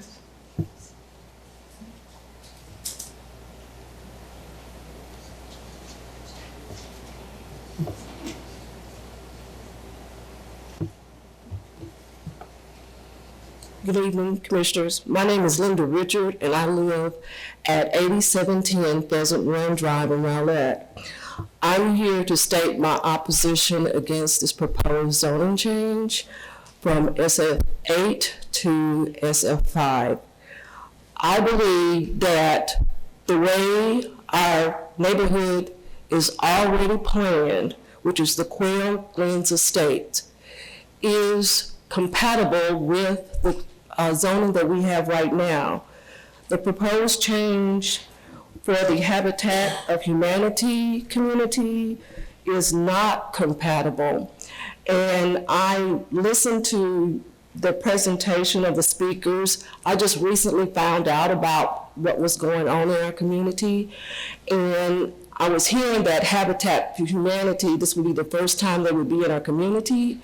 Well, I have a friend, when I found out about this, I called her up, and she has lived here longer than I have. She said she's lived here for almost 30 years. And there are already Habitat for Humanity homes here in the Rowlett area. She lives in the Spinnaker Cove neighborhood, which is closer to the Waterview, I mean, not the Waterview, but the Bayview development that's going on right now. And she walked me around her neighborhood, and she pointed out to me homes that were built by Habitat for Humanity years ago. And I looked at those homes, and if you didn't know, you really couldn't tell the difference too much. They just seemed to blend in with the neighborhood. And when I'm listening to this neighborhood that is being proposed would be totally out of sorts with the way our neighborhood is already established. Small lot sizes, siding along the sides of the houses, that is just not compatible. And I just want to know, everybody to know, I am for veterans. My father was a World War II veteran. He was a Baptist minister for many years. We are used to working with people, you know, that need a leg up. We're not saying that we're against helping people, but this is just not the correct way. And I just happened to hear a news report today that there's a bipartisan party in Washington that wants to purchase or maybe acquire the old Baylor Hospital in Garland to set up a veterans clinic over there. To me, it would be better to put that closer to where that proposed veterans clinic is being proposed right now than over here around that out of pocket, out of sorts. Thank you for your time. That's my presentation. Thank you, ma'am. The next speaker is Robbie Blacker, if I'm saying that right.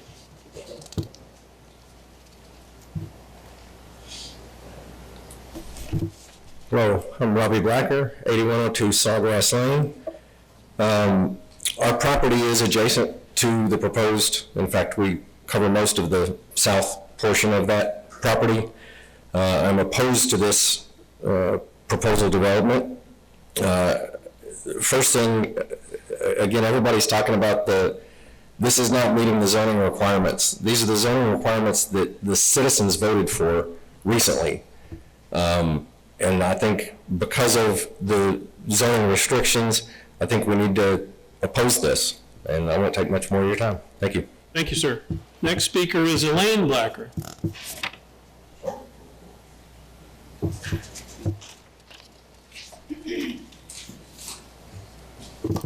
Good evening. For the record, my name is Elaine Blacker. I live at 8102 Sawgrass Lane, which, as you can see, this is the proposed area. Mine is right adjacent to it. And I brought the another map from your packet, so you can see that our property will be right next to the street. We are opposed to the development of the Habitat for Humanity community at this location. I would like to focus on what I believe are the principal reasons why the P&Z Commission's recommendation to the City Council should also oppose the plan. Number one, the variance between the zoning district, SF8, and the requested PD standards is significant. By comparing just the first three examples on Table 1 of the Rowlett P&Z packet, we can see the differences are pronounced. This is the page I'm referring to.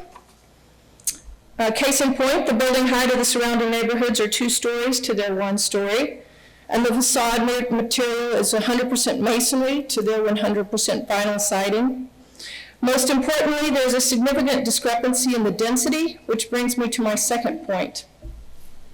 If you refer to the future land use plan, this map, most of it, this was voted on by the citizens of Rowlett. You can see that the yellow area represents low-density residential.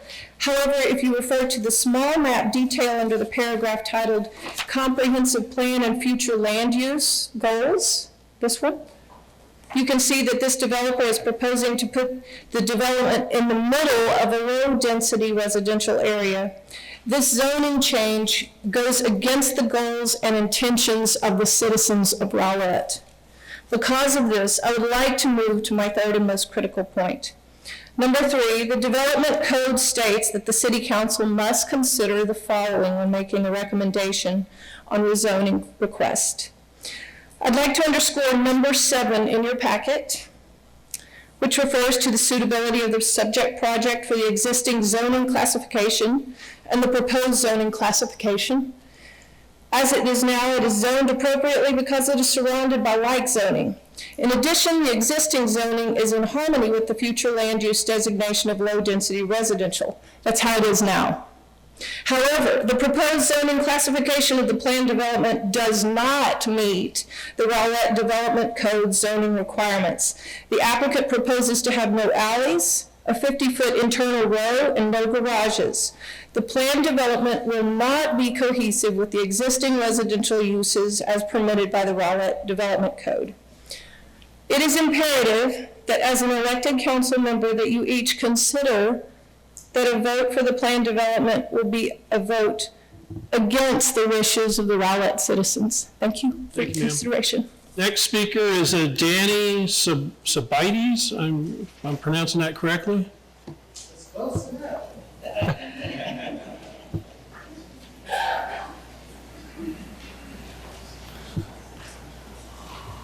Good evening, I'm Danny Sabides. I live at 8206 Quail Hollow Court.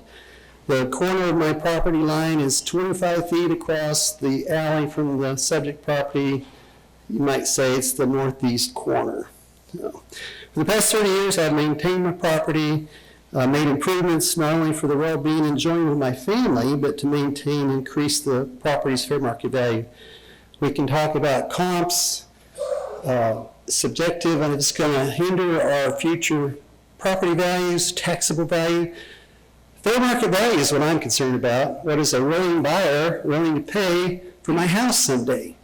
A willing buyer is not going to be willing to pay the comparable value because the project is going to be in my backyard. So let me just point that out. Now, it's subjective, but I dare say if all of you were going to have this project in your backyard, in your neighborhood, next door to your neighborhood, you would have the same opinion as everybody in this room is, yes, it will lower our property values. There's no debating that, in my opinion. Now, your predecessors years ago approved our neighborhood at Quail Glen. I'm on the other side from Waterview. They approved our neighborhood. I'm afraid to use the word density because I might say your destiny, but anyway, let's talk about physical aspects of the density of this change being proposed. 19 more houses being added to our existing neighborhood that your counterparts approved only for the existing houses that are there today. 19 houses means 19 cars, maybe 20 cars, 25 cars, driving in and out of our neighborhood that the original neighborhood was not designed for, nor will ever be designed for. We have 2 entryways into our neighborhood, Quail Ridge and Pleasant Run.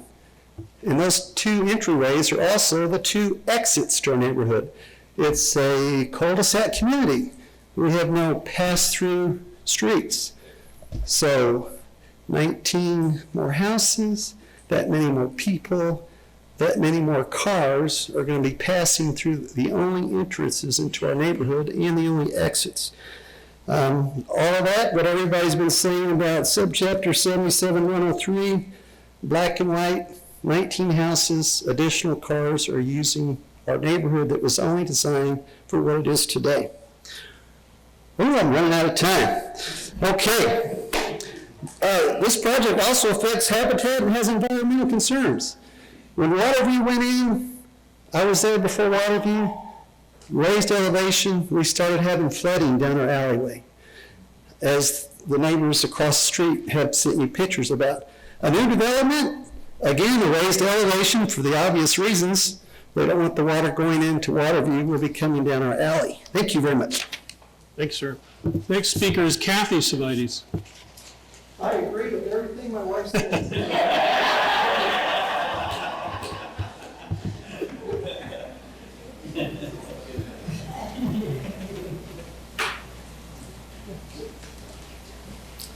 Good evening.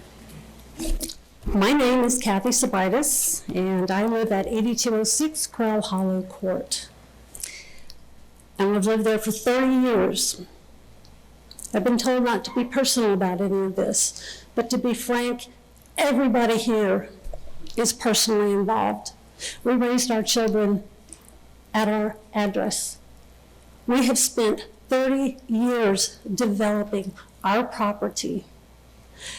We love veterans. My ancestors have been veterans since the American Revolution. My father was Navy. We have Navy, Marine, Green Berets in my family, even currently. So I have a deep and abiding heart for veterans. And I resent the fact that this proposal shutters veterans, putting them in a box in a back community of this city when there are ample places to honor our veterans. And this is not it. You don't put our veterans in a box.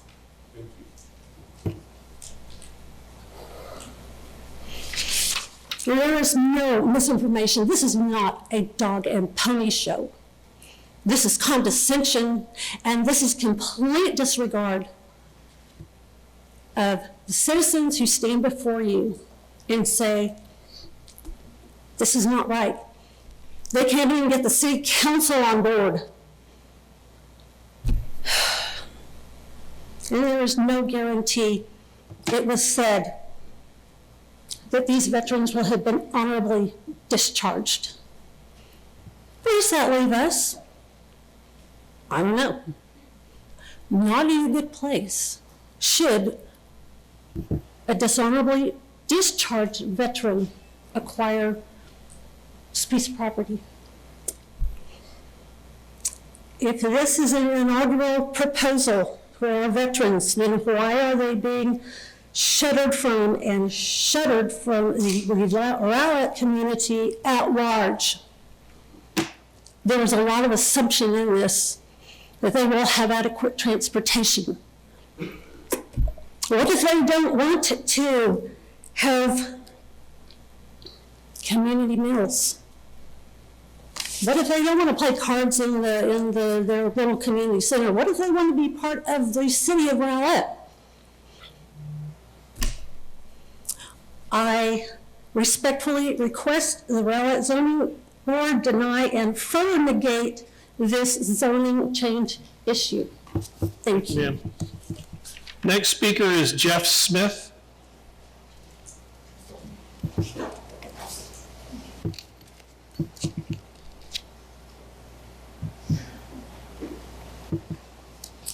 I'm Jeff Smith. I live at 8210 Cortland Court. Had all this stuff highlighted on my packet, and you've all heard it. I'm not going to sit here and regurgitate everything that's been said about how it doesn't comply, because it doesn't. But I will say, I drove to Temple this weekend. Guarantee you not one person but me and you have been to Temple to look at this project. I can tell you the housing around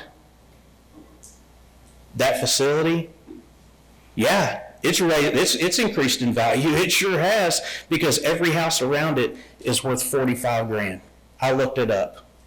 It's fallen down, and they stuck them away back there in this little pocket. We've been talking about how everybody has a veteran. Everybody in this room has had some friend, family that's a veteran. We need to take the word veteran out of this and call it what it is. It's affordable housing sandwiched in between two mature communities. I ask that you turn down this project, and I appreciate your time. Thanks, sir. Next speaker is Monica Tirado.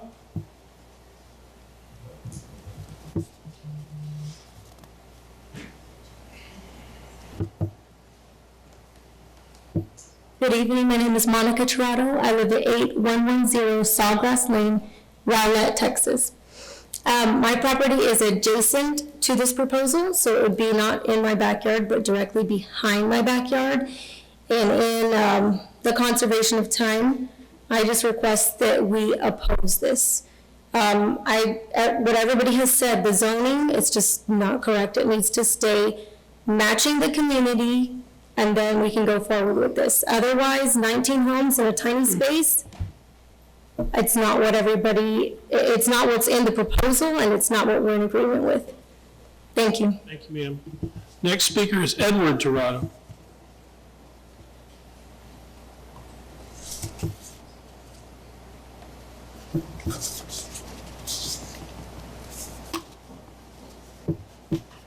That's my wife, so I live at 8110 Sawgrass Lane. And the community center is going to be in hand's reach of my backyard. So the reason I don't like this is for all the reasons that they gave, and I ask you to vote no against this because it just doesn't make any sense to me. So, thank you. Thank you, sir. Next speaker is Stanley Pollard.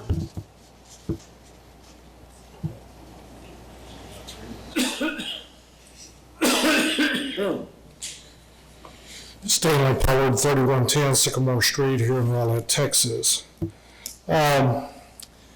Commission, I guess I'll start out with my comment. Why do we have zoning? Why are we not like Houston? Why do we have zoning?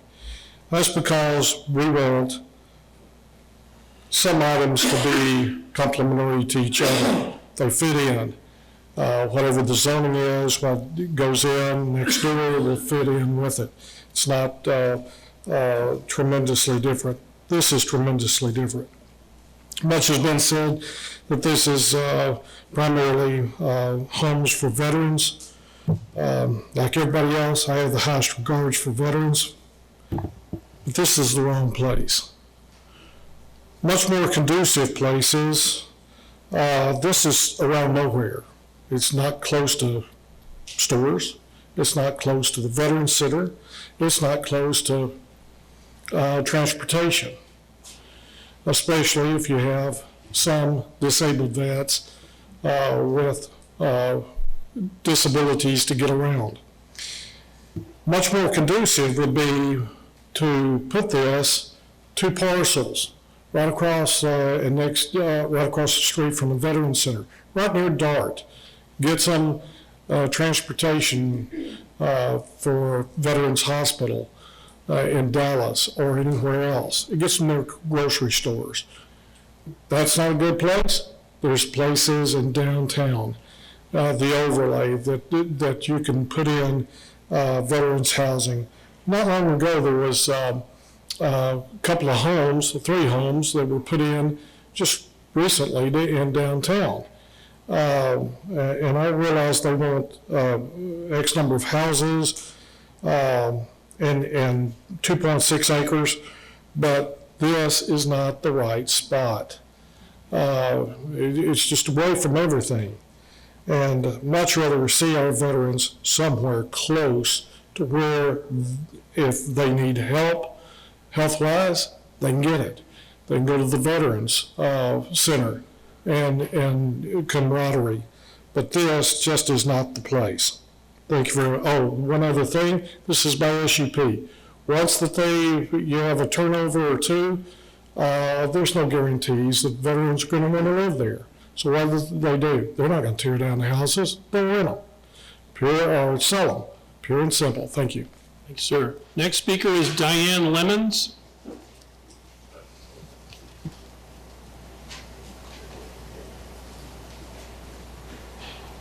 Good evening. I'm Diane Lemons. I live at 7409 Harbor Drive. I don't even live anywhere near this project. I'm just a concerned citizen. The first thing that I would caution you people is to think long and hard with the decision that you're making, because these citizens are here. It's going to directly affect them, and you need to listen to your citizens.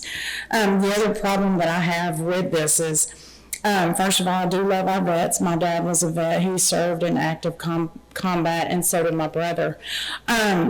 I worry that this doesn't pass the litmus test, because they're hanging the veteran umbrella over this. They're tugging on your heartstrings, and so those are one of the reasons that this is even being considered in this magnitude, because had it not been presented as a veteran project, it wouldn't have even made it this far, in my opinion. I think that staff would have felt more comfortable recommending denial, but because it's being presented in this manner, you guys are being forced to consider it.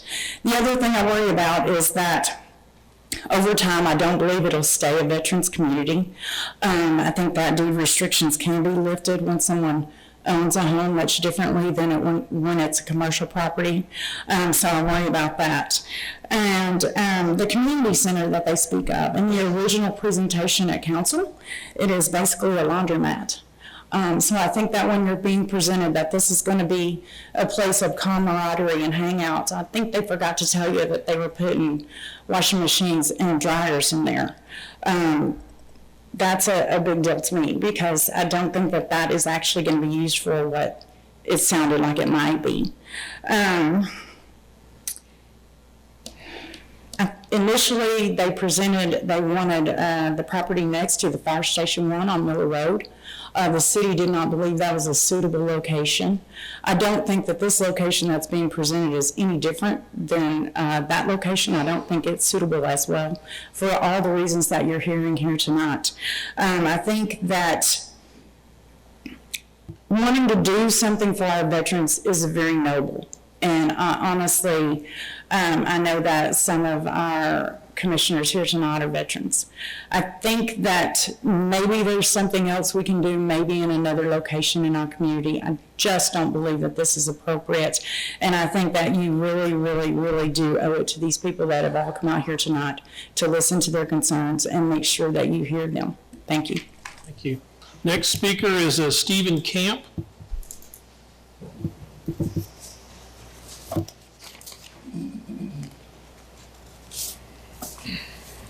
My name's Stephen Camp. I live at 9006 Quail Ridge Drive. I have not lived in Rowlett for 30 years. I've lived here for 2.5 months. I chose this neighborhood for my son to grow up in it. A lot of my neighbors raised their kids. 2.5 months ago, we didn't know where we were going. Fate, here. I wanted to stay close for work. We looked at 4 houses in this neighborhood, in Quail Glen, because we knew that was a neighborhood my son can play out. Someone talked about the 2 streets coming in and out. They both go by my house, where my son learned to ride his bike. Okay? 2.5 months ago, if this would have been up and running, I would not have moved here. Will that affect property value? Yes, it will. I would not have bid what I bid on my house for that. I was the first bid. I bumped my bid the second day. I wouldn't do that today. Thank you. Thank you, sir. Next speaker is Jennifer Camp.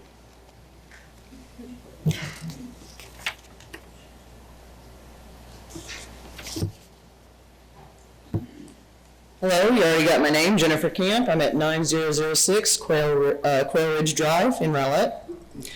I object to the proposed zoning change, and as you are already aware, I would like to remind you all that once again, that the proposed zoning change is inconsistent with the future land use plan within the city's comprehensive plan. I would also like to remind the council of the Realize Rowlett 2020 guiding principle number 1, value existing neighborhoods. If the zoning change request is approved, it would clearly be a breach of agreement with what the community of Rowlett envisions.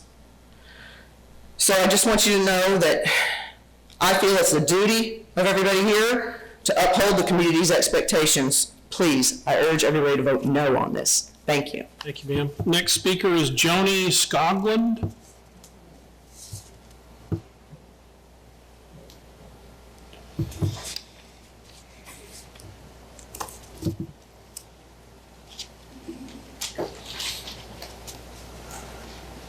My name is Joni Skoglund, and I live at 9226 Oak Hollow Drive in Rowlett, Texas, and I'm also part of that subdivision. I came tonight because I have heard so many different things about this project, and I kind of heard about it late. And everything I was hearing was completely opposite from what this person said or what this person said or on the next door page and all of that stuff. So I came tonight to get some information. Initially, my thought is, like somebody called out, it was for our veterans, and I think that's very, very important. I don't know the numbers and the zones and all that kind of stuff. That isn't what's really important to me. I will say that I think as a veterans community, it's important. And I personally welcome them into our community. Granted, I don't have any children who play on the neighborhood anymore. I do have dogs that run around and stuff like that. But I welcome the diversity that it would bring. And that's just how I look at it. But thank you for your time. Thank you, ma'am. Next speaker is Russell Duckworth.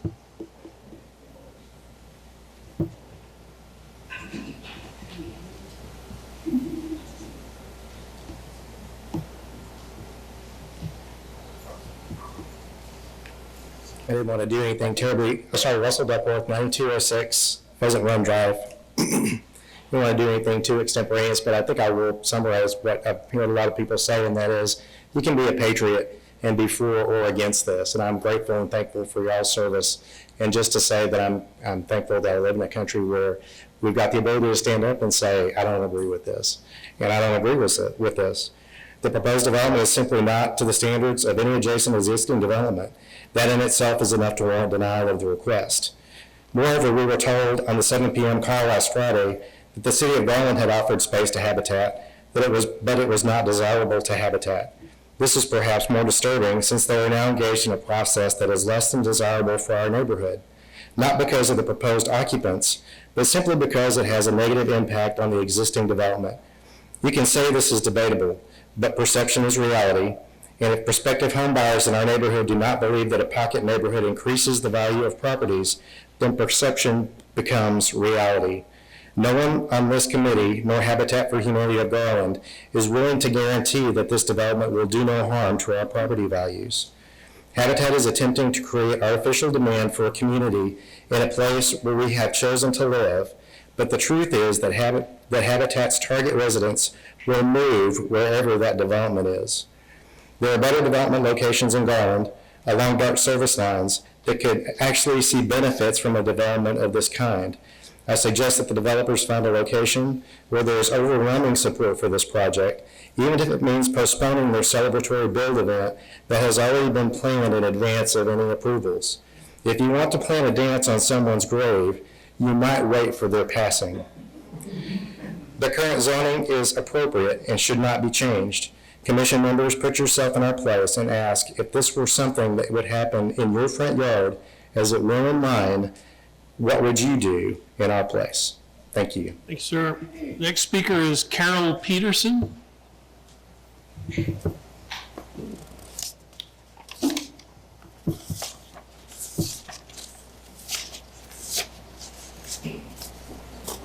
My name is Carol Peterson. I live at 9206 Pheasant Run Drive. I am the last house on the street at Pheasant Run where they're going to be extending into this new subdivision. Mine is a personal plea. I specifically chose this subdivision, as everyone else probably did, and my specific house and lot, because it is at the end of the street.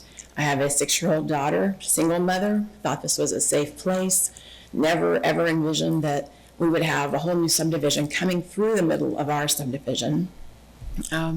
And I do definitely feel that will decrease my property value and change the whole subdivision. I just can't think of, it's a great idea, just not in the place they're proposing.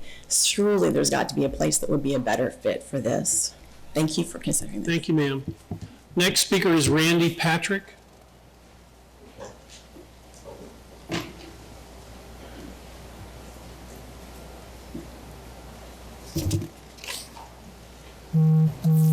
Good evening, Commissioners. My name is Randy Patrick, 8205 Quail Glen Court.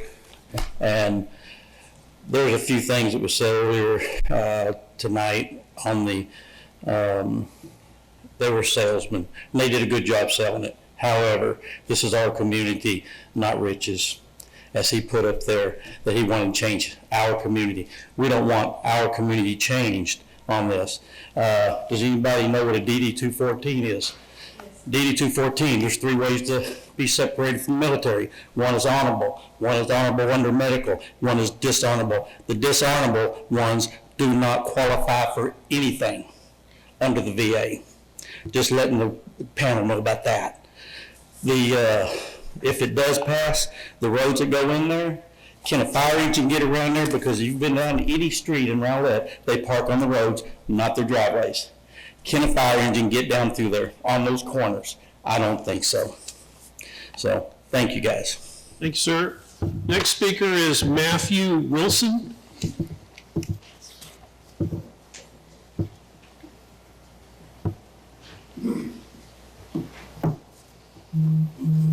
I'd like to thank the commissioners for... Name and address. I'm Matthew Wilson, 8210 Sawgrass Lane. I'd like to thank you for your time and for hearing all of us.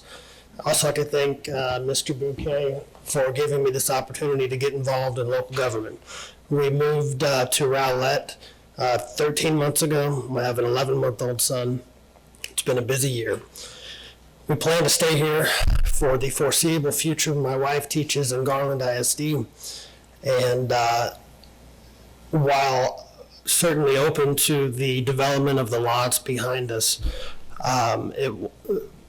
and encourage it, frankly, we bought that lot thinking that the standards of that zoning we thought that the zoning standards that were currently in place would be upheld, and we hope that they will be.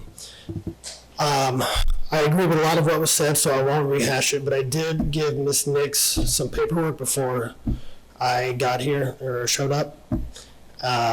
Wonder if you guys have had a chance to take a look at it. I thought I would do something revolutionary and back up a claim about the property values being affected. There's a study done by Stanford that they took a look at the effects of low-income housing, and they found that where you have median incomes in excess of $50,000 or so, and a less than 50% minority population, you have I believe it's 2.5% decrease in property values. There's some maps in there that show that the median income in this area is $100,000. I don't understand why that is such an elusive concept. It's common sense for me, but I've heard it a lot, that it's not going to affect everybody. I don't see how that's possible, and that's some actual research that was done by Stanford that will support that. And that's all I have. Thank you. Thank you, sir. Next speaker is Uriel Quinones. Uriel Quinones.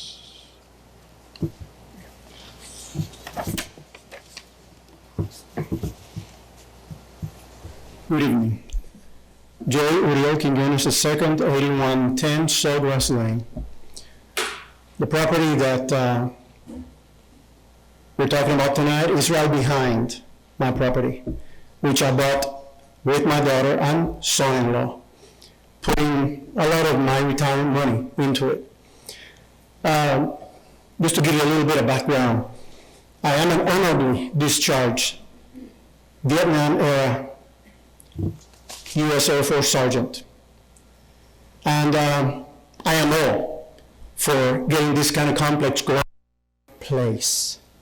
Sticking them inside that pocket, forgetting them, just giving them hand down. That's not the right way to treat people that served this nation honorably. Like you do, folk, right now. You probably would not go for this kind of a proposal either if it was behind your backyard. I've dedicated my life ever since I served in the Air Force to helping people all my life. I've done so in California, here, mostly in the Dallas-Fort Worth Metroplex, but I also went with my wife to Europe and served there for 12 years, helping people. Let's help people the right way. I vote no. Thank you. Thank you, sir. Next speaker is David Brooks. I think it's Brooks.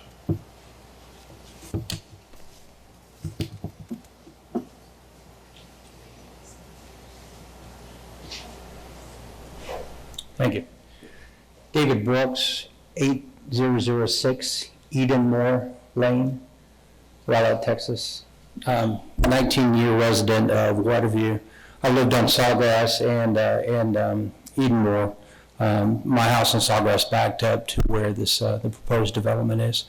I just wanted to make 2 points for the commission to have in the back of their mind to consider when they're deciding how to vote on this. First is, as Vice Chairman Moore noted, the 4 lots are currently zoned such that they could be developed now without a vote by the commission, but they are zoned SF8.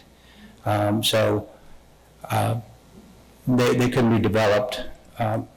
They couldn't be developed now under a higher density plan. However, if this development is approved, then I think it would be harder for the P&Z Commission to vote against a proposal to develop those adjacent lots under higher density, given anti-discrimination laws. And despite the applicant's suggestion that it would not be attractive to develop those other 3, there's no guarantee that you wouldn't be sitting here next year considering another proposal. The second thing is, again, the applicants suggested that the value of this development will be $1.9 million. But I would suggest to the council or the commission that the diminished value of the surrounding homes, probably 500 in close proximity to this development, would be that value would be more than diminished by $1.9 million. So the city would actually be losing tax base. I think it's about all. Anyway, I would vote no for me sitting in your chairs. But I'll leave it to you for your consideration. Thanks. Thank you, sir. Next speaker is Mark Wardlaw.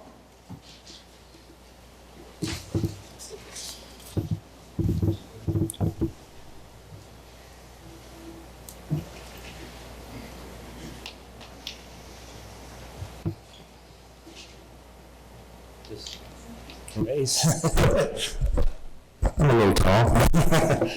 Okay. My name is Mark Wardlaw. I'm at 8809 Pheasant Run. And, Just speak up. okay. Well, really, I just love my neighborhood. My parents left the house on 8809 Pheasant Run to me. And my dad was a World War II veteran for the Marines. And my parents took a lot of pride in our home, in their home, and the streets. They got to know the neighbors. And then they passed away. Then they gave the house to me.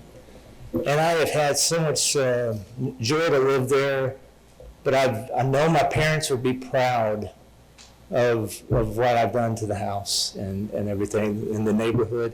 And they'd be proud that I'm fighting against this.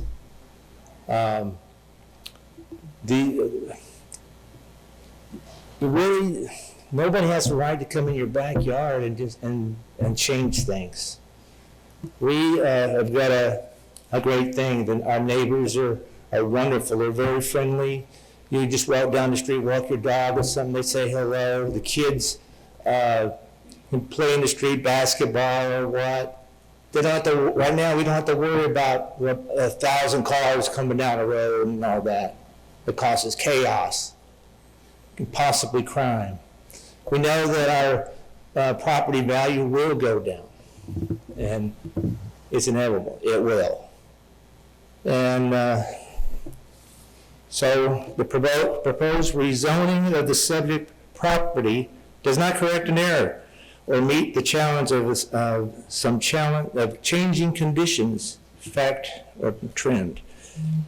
The proposed request is in conflict with the future land use, as it provides for higher density for what is designated would be classified in different category. So all it means is our neighbors, we unite together. That's why you're seeing a show of force. We're uniting. We watched each other's children grow up. And so we really don't want anybody coming to turn over the apple cart. I love veterans. My dad, like I said, was a veteran. And he would take pride in what we're doing, but he would not go for this project because he wouldn't like the fact that we're taking veterans and putting them in a corner, in a box, sandwiched between two well-developed areas. So basically, closing, it's really important. That's why you got such a turnout here. And that's pretty much it. Thank you, sir. All right. I have run out of speaker cards. This is still a public hearing. I'm going to recognize people that raise their hands to come up and speak. I'll start with you, ma'am. We'll do it one at a time, and then we'll raise hands again until everybody that has spoken and wants to speak has a chance to speak.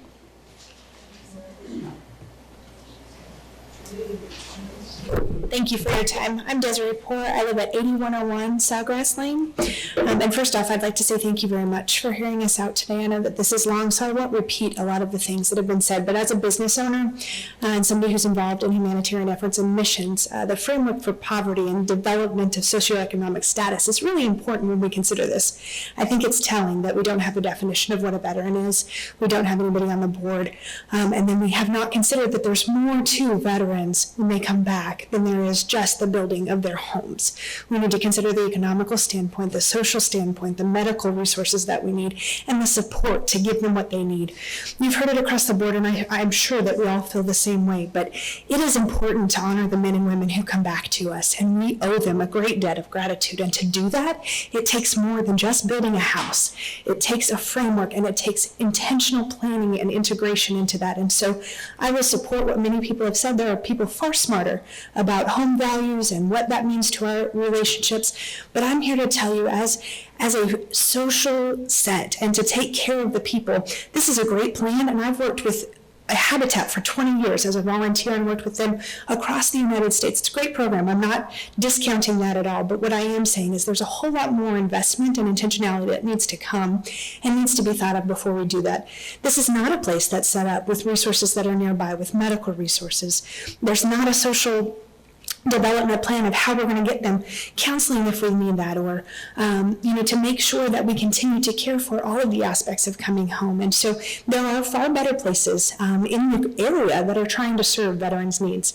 I'm not discounting the desire to build and make better, but we need to ask, is this really a presentation for the veterans? And if it is, those things need to be addressed from the forefront. If we want to make this something that's successful and actually changes the lives of these veterans for the better, and then we also need to consider the community around, and does it change the community of Rowlett?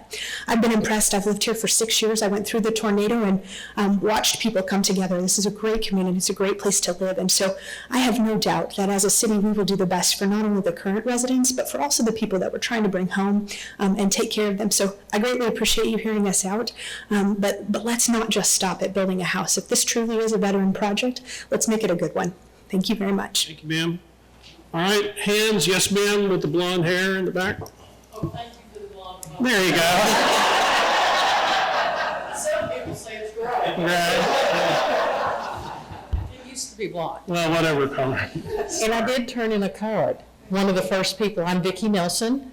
I'm at 8201 Quill Court. I did not get notification, so I guess I'm outside the 500 feet, although the subject property is right down my alley. I really like the concept, and I agree with the last speaker that there are things we do need to do for our veterans to take care of them. I just don't believe this is the location. It's like she said, it isn't near things that would help the vets, and it would cause problems for our neighborhood. I thank you for your time. Thank you, ma'am. Yes, sir, with the black shirt. Hey. I was going to say blonde, but...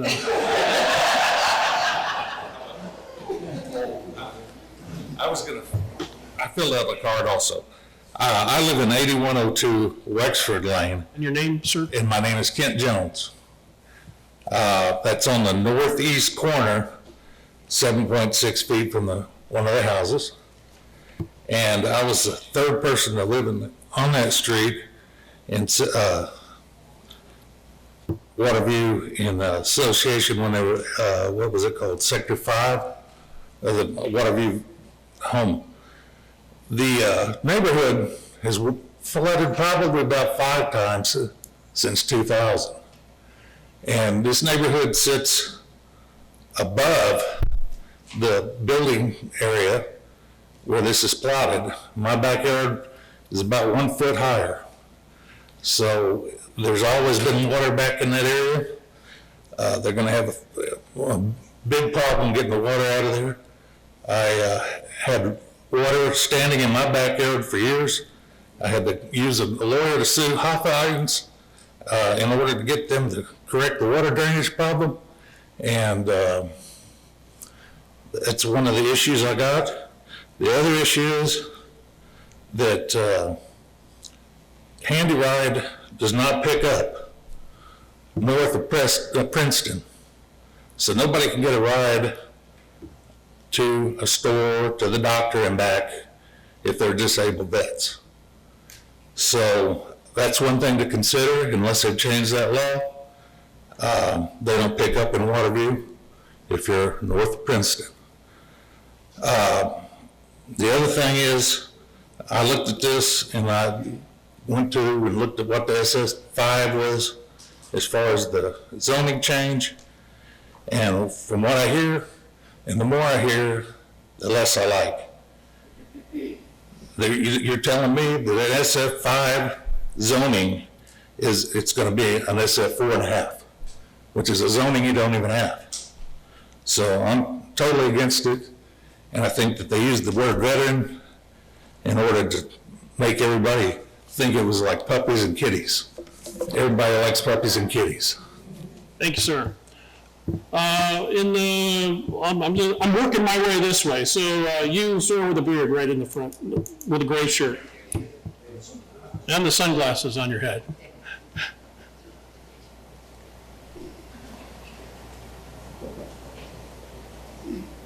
My name is David Wendling. I live at 8721 Dow Rock. Been there since 1981. Moved my house in there, okay, in the very back lot. I had a choice of 4 different lots to settle on. I moved into that one to get away from Dow Rock Road Noise.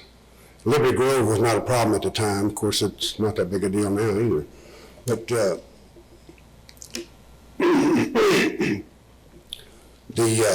reason I owned that other lot at one time, and the reason I sold it was a gentleman wanted to buy it. He's going to build a house on it. I thought, this is great. He's going to build a nice home, and it never happened. I've sold it in 1999, and it never happened. He couldn't do anything with the property because the city of Rowlett had so many restrictions on it. Somehow or another, Austin Entrop bought it, and he was going to build a house because his father had, he was a developer in the city of Rowlett, so he thought he could get by with it, but he couldn't make it either. So now this comes up, and the only reason I give him that easement that you saw on the paper there, so he was going to build a house, but he couldn't get in because his fire truck couldn't get in and all that kind of stuff, so he had to have that easement. So I said, okay, fine. If you'll build a house, that's a deal. Well, he fell out too, so I don't have anything to do with the property now, but that's fine with me. But the easement's still there. I was using that easement also, and now they're going to take that away from me, obviously. I don't have any way to put my tree limbs and stuff like that when it comes time for brush, and all that. So it hasn't been that much fun all these years with that piece of property, but I did the best I could. In the meantime, I have to vote no because I don't need it in my front yard because that's where my front yard is. So thank you very much. Thanks, sir. And all right, we're working this away. Fellow back there with the glasses on. You, sir. Yes, sir.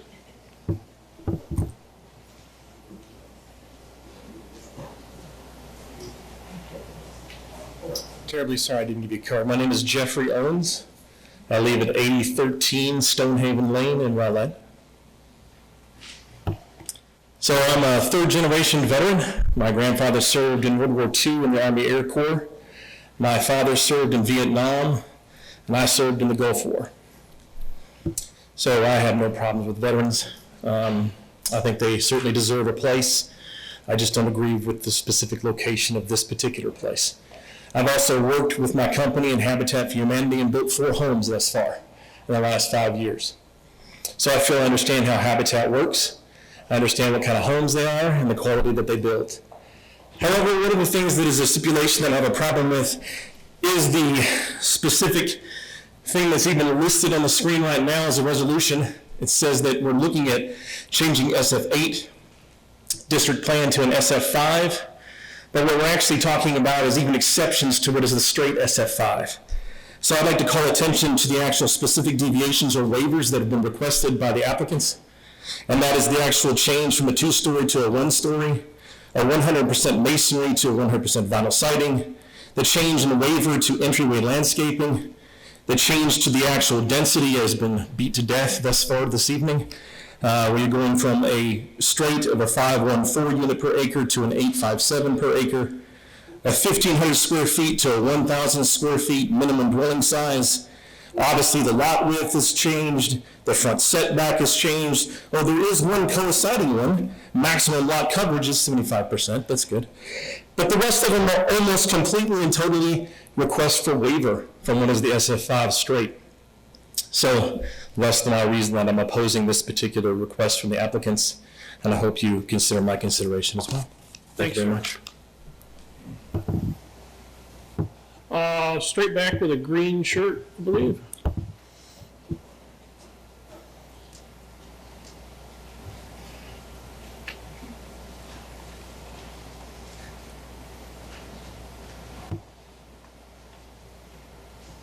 Yes, my name is James Truax. I live at 8909 Pheasant Run. I hadn't intended to speak here tonight. We only heard about this, I believe, one of our neighbors came by and said, hey, you got to find out about this. So I came down here to get more information. I've met with some of my neighbors and listened to what they had to say. Got the little packet here. I did want to say that I am also a veteran. I'm not a victim, I'm a veteran. I do know what a DD-214 is. I actually have two of them. You know, and personally, I don't want to be held up as some kind of straw man, as some kind of sales pitch. I did take that personally. But I don't want to get personal here, because this is a committee meeting. So I'd just like to reiterate what some of the other people said, that the proposed zoning classification, plan development of the single use does not meet the Rowlett Code of SF5 single-family residential straight zoning requirements. That seemed pretty straightforward to me. They say they were looked around for some other places. I saw 4 other places where this community could go in. I'm out driving to work this morning, and some of them were for sale. So, and you know, there's no housing around there to speak of. I don't know why they think that this is the only place in Rowlett this needs to go. And you know, personally, as a veteran, I wouldn't want to get stuck at the end of that road, especially if I had a disability. How are they going to get the vans through there? 35 feet for the road to go through? Have you seen how wide Pheasant Run actually is? It's a little bit wider than that. You've got parked cars on there, and then you've got cars passing. You turn that corner into this community, you're not going to have that. You can barely get 2 cars passing on that, and I don't think you can get a fire truck back there. So I would request that you all vote no on this. Thank you. Thank you, sir. Yes, sir, with the hand raised and a piece of paper there.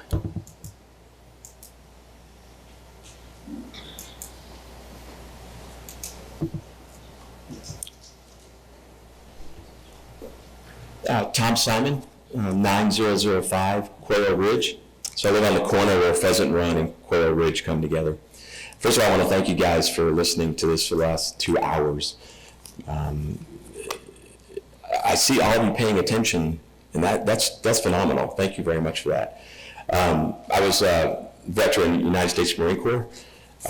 We moved to Rowlett about 6 years ago. We bought the house there. There was an older couple that had owned it, and everybody said how they had the best grass in the neighborhood. It wasn't that way when we moved in. It's looking pretty good now, but I'm not going to say it's the best. But we have twin grandkids. They're 9 years old, and they pretty much grew up in our house, and they played in the streets. They learned how to ride their bikes in the neighborhood. They go up and down the alleyways. We can sit in our front yard at night, and we see maybe 2 or 3 cars go by. And when we were looking for a home, that's exactly what we were looking for in that neighborhood.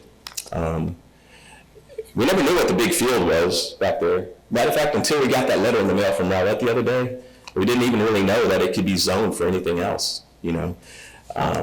But we're really up against big money here, you know. Habitat for Humanity, the 2018 financial statements had $360 million in assets. And Plygym, the siding company, merged last year with NCI Building Systems to become the largest manufacturer of exterior building products in the world. So what I challenge you guys with is, when you're talking about this later and thinking about it, is it the right thing for Rowlett? Is it the right thing for that area? You know, we heard about property values and we heard about congestion. And actually, I'm going to make a correction on the cars, because there's a 2-car pad, so for 18 houses, there could be 36 cars in that little bitty area, okay? So, and another 40 or maybe 50 people in that little bitty area in that neighborhood. I'm very proud of my neighbors. We learned about this about 10 days ago. We came together as a community. We had meetings at people's houses. There's a lot of information trying to figure out, digging it up, figuring out what we're going to do. And even my neighbors in Waterview. Waterview's a big, big community, and that's just a little part of it. Did you see how big that house was on the corner with that swimming pool in the backyard? That's got to be 4,000 square feet. I don't know who it belongs to in here, but I mean, and that's right next to that property. So I challenge you all, when you're thinking about this later, to do the right thing and vote no. Thank you. Thank you, sir. Any other speakers? Yes, blue shirt.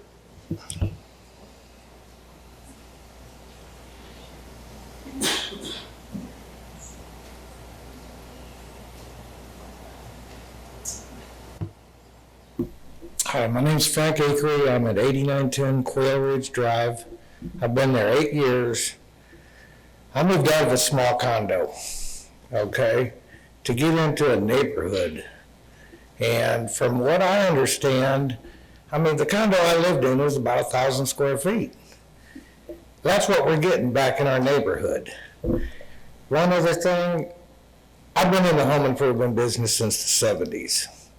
Okay, I know about vinyl siding. Vinyl siding is a good product if it's virgin vinyl and not recycled. Vinyl siding is good for overhangs and not fascia boards. Aluminum is. Everybody's seen how vinyl siding has fallen apart in our Texas sun. It looks beautiful when it's on, but give it 3 to 4 years on the sidewall and it deteriorates. That's why people are using the Hardy board now, which lasts a lot longer and looks a lot nicer. Now, I live right across the street from one of the alleyways that lead up to the proposed building area. I stand at my front porch when it's raining, and I can see the water just pouring out of that alley onto Quail Ridge Drive to our storm sewer systems. I haven't heard any talk about any storm sewer systems, a fire hydrant being on that alley. It's not a road, it's an alley, and it's deteriorating very bad. And like some of the people have mentioned, I don't see how a fire department could get their truck in that alley. It's not a road. I don't consider that Dow Rock Road, that's an alley. And I vote no against this project. Okay. Thank you, sir. Is there anybody else that would like to address Planning and Zoning Commission that is here tonight? Yes, ma'am.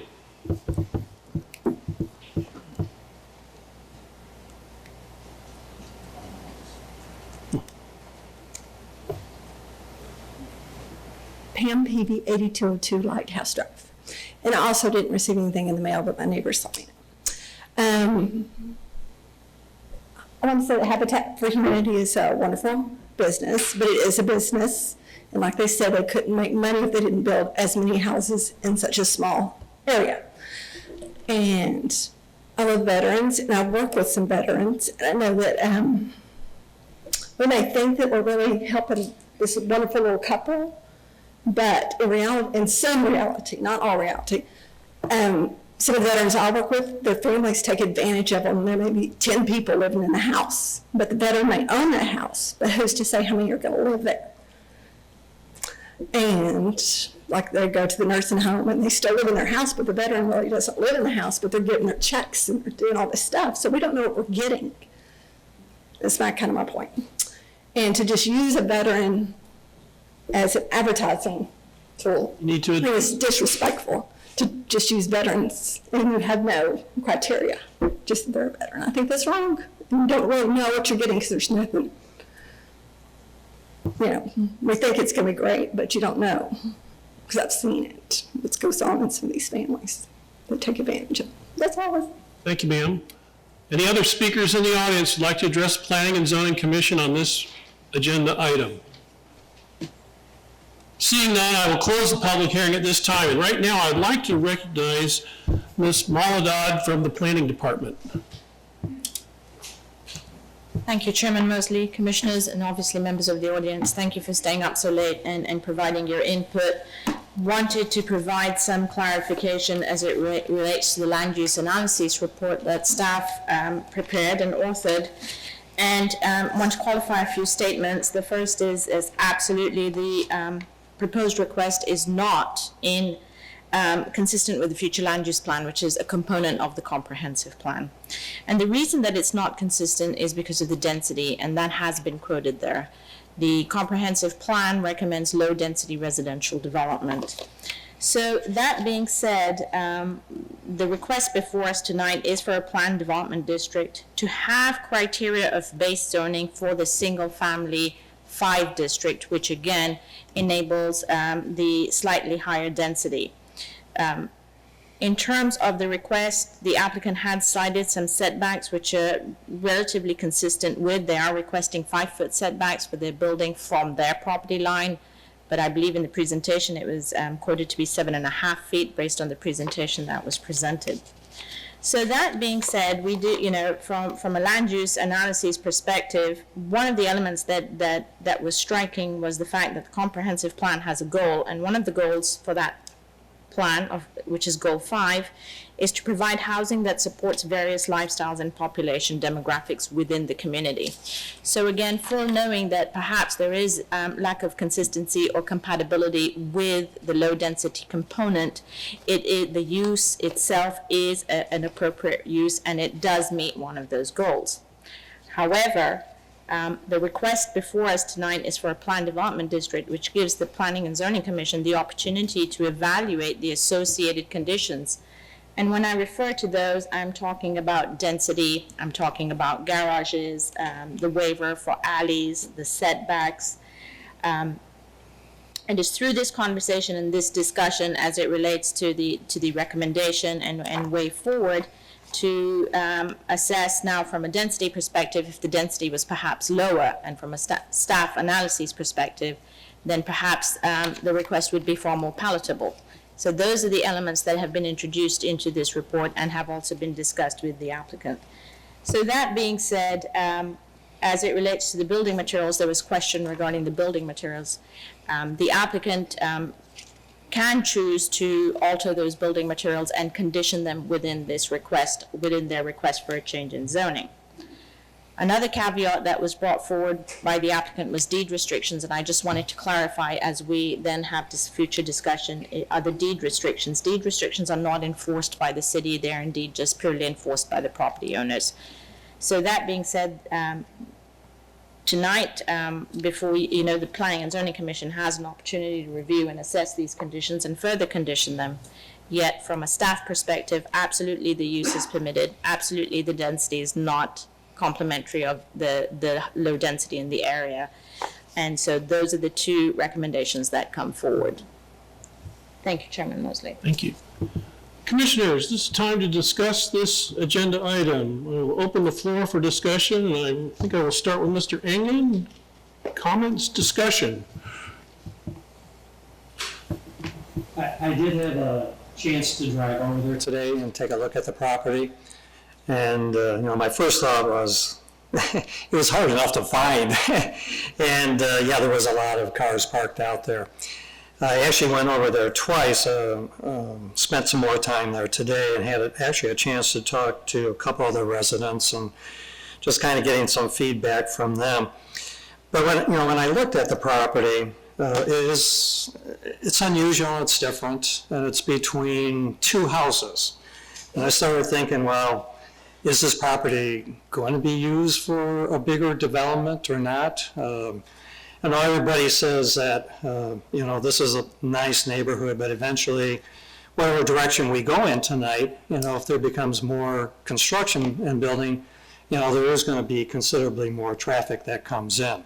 But, I kind of first looked at it, and I said if a developer wanted to come in there, we have a lot of developers who really don't want to develop houses on a small lot like that, whether they're going to make enough money or anything like that. But listening to a lot of people tonight and the concept of this plan, there is a lot that's crammed into one area. And there's no open space for people that are living in that area. I don't even know if there is any park in that neighborhood that people go to.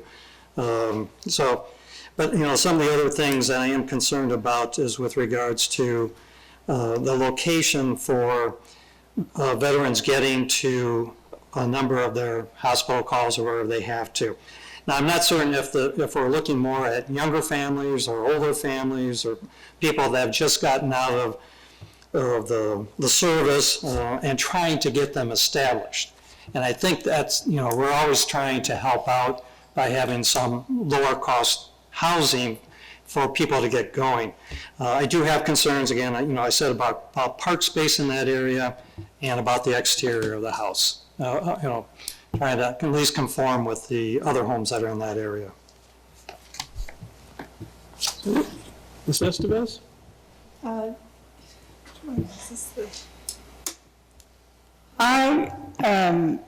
When I reviewed the packet, when they sent it to me, I think all of us probably kind of get a general feel, and sometimes once we get here and get more information from the city, get more information from people who speak, etc., we might sway one way or the other a little bit more just based on more information. We're all City of Rowlett residents. We volunteer for this job because we are here to protect the residents of the city, of course. But we do have a great respect for the staff here at the city and their opinion and all the work that they do too for all of us.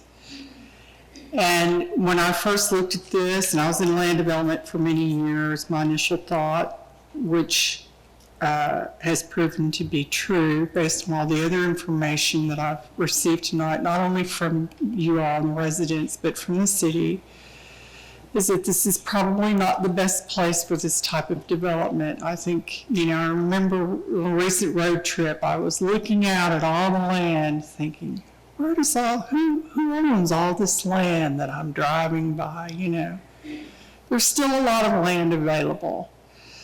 And if I thought this was the right place, I would certainly tell you. I think based on the fact that there's so much SFA around it already developed, that's a little bit too high of a density to go in there. So I will not be supporting this and recommending it for approval to City Council, but I was raised by a veteran. Of course, we're all Americans. We love our vets. I think that's been stated a lot here tonight. I know I can speak for my fellow commissioners on that, but I don't personally feel like I can support this high density and this usage right in this specific area. Mr. Moore? I have to agree with that statement that I don't believe this is the right location for this project. Being located where it is and off of Dow Rock Road, I know how much traffic is on Dow Rock Road, and then going through the subdivision to get to Dow Rock Road, and not being the amenities around in the area that I believe the people that own these houses would need. One of the first things that jumped out at me when I started going through this, being a home designer, was there's no garages. And I think in any of these situations, at least a single car garage is necessary, if not a 2-car garage. you've got to have some place for storage. If not, you're going to end up with a metal building or something in the rear yard or somewhere on the lot. And with the size of these lots, I don't know where really that you would put one. The other thing that jumped out at me was the vinyl siding. And we've heard a lot tonight about the siding with the stone and the craftsman style and things like that. This is a trending style that is coming. I don't know if you've seen a lot of it, but there's a lot of cities around us that are going to this. And when we rewrote the Code of Ordinances years ago and everybody wanted to go 100% masonry, I fought that because being a designer, I didn't want to just be driving down the street and seeing brick and stone, brick and stone, brick and stone, or just all brick homes. You've got to have some diversity in these subdivisions to make them work. If you drive through some of these other cities and look at the custom homes or look at some of the other subdivisions, you're going to see diversity. It's not just tunnel vision when you're going through. So I'm just warning you, get ready, because diversity's coming, and it will be coming to Rowlett. I just don't think I can support this. I think they would have a better shot at going with to an SF5 with exceptions on it, rather than going to this PD standards that they're trying to get. And I just don't feel like that with the size of these lots and the size of the houses, I don't think that the veterans are getting enough. I believe they deserve more than what this is providing for them. Thank you. Mr. Swift? I think looking at this as I've been here for last year, this is one of the more difficult ones we first look at too as well. Just trying to understand it and look through the process. But I think when we really look at this type of development in this kind of neighborhood, I just couldn't get my head around it to fit in any way. And I came here tonight with an open mind to look differently through it and understand what was happening. But you know, there's no argument against our veterans out there, but I think we've lacked that definition of veteran. I think everybody has their own impression, because at one point they're taking up all the parking spots, and the other part they're on the dart rail, and the other part they're doing something else, and the other part they're by themselves, and the other part they're with the family. There's just no definition there that helped me get more comfortable with the situation there, and I think that's where I was lacking there. So I'm not going to be able to support this. Mr. Winton?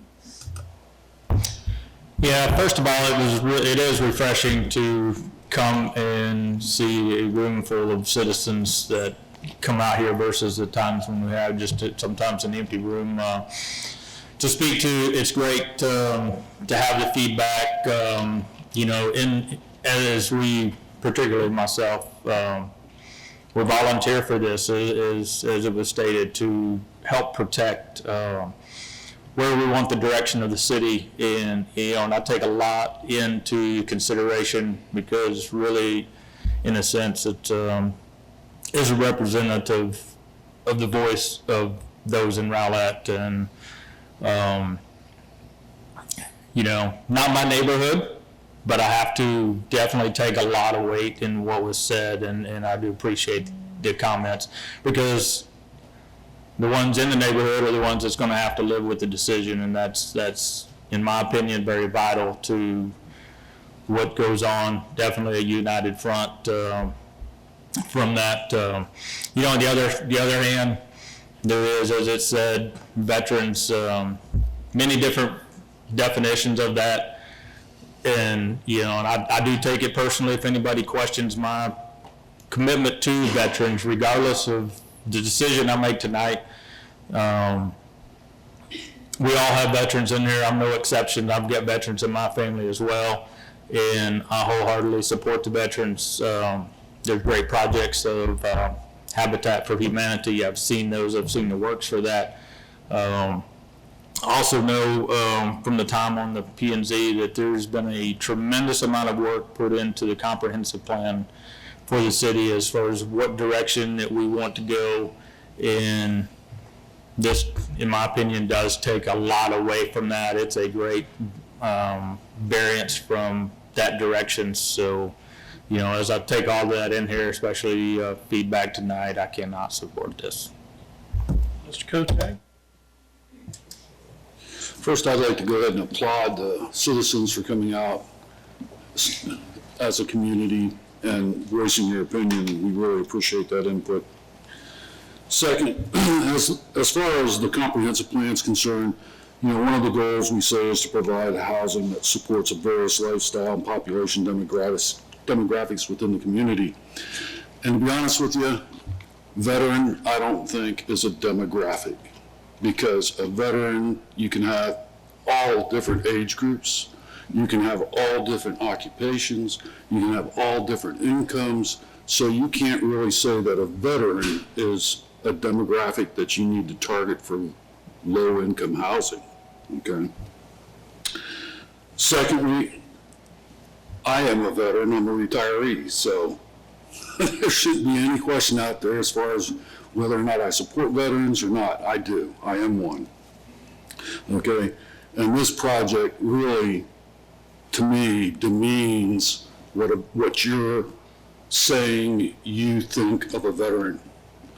To put him into a small 1,000 square foot home right next to 17 other small homes.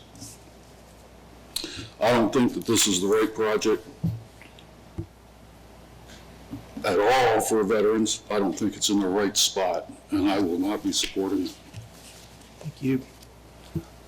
I knew tonight when I came in that whatever we did tonight, we're going to upset some people. Sometimes when we're on the Planning and Zoning Commission, we have the authority when we do plats, but a lot of times we just make recommendations to the city council.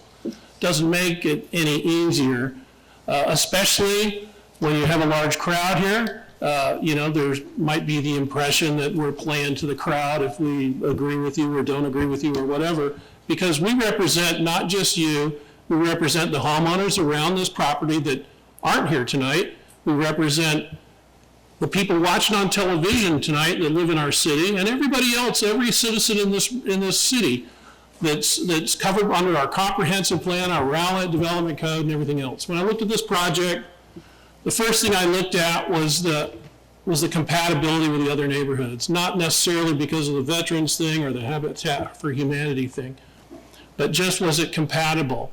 It's in a closed off lot, and unfortunately the access to that lot is going to make any kind of development difficult. I think that whatever goes in that type of property, extreme care has, we're in a point in our city, it's like Mr. Moore said earlier, when you look out and you see an empty lot anywhere in this city, it's going to get developed sooner or later. The lots that you looked out, I used to look out over horses and stuff, they're all gone now, they're houses.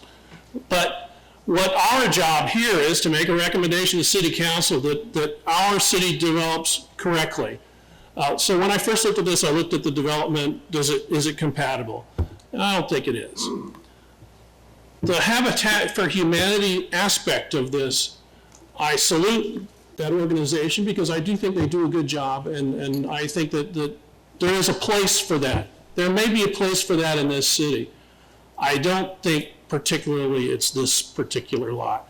I think that more research needs to go into where this type of development would be a better fit. And somebody mentioned by the DART station or something, or where the bus lines are, you know, something like that. Something where if somebody has to live in a little small house, they have access to get in and out of there, all right. The veterans aspect. There are veterans on this commission. He's a veteran, I'm a veteran.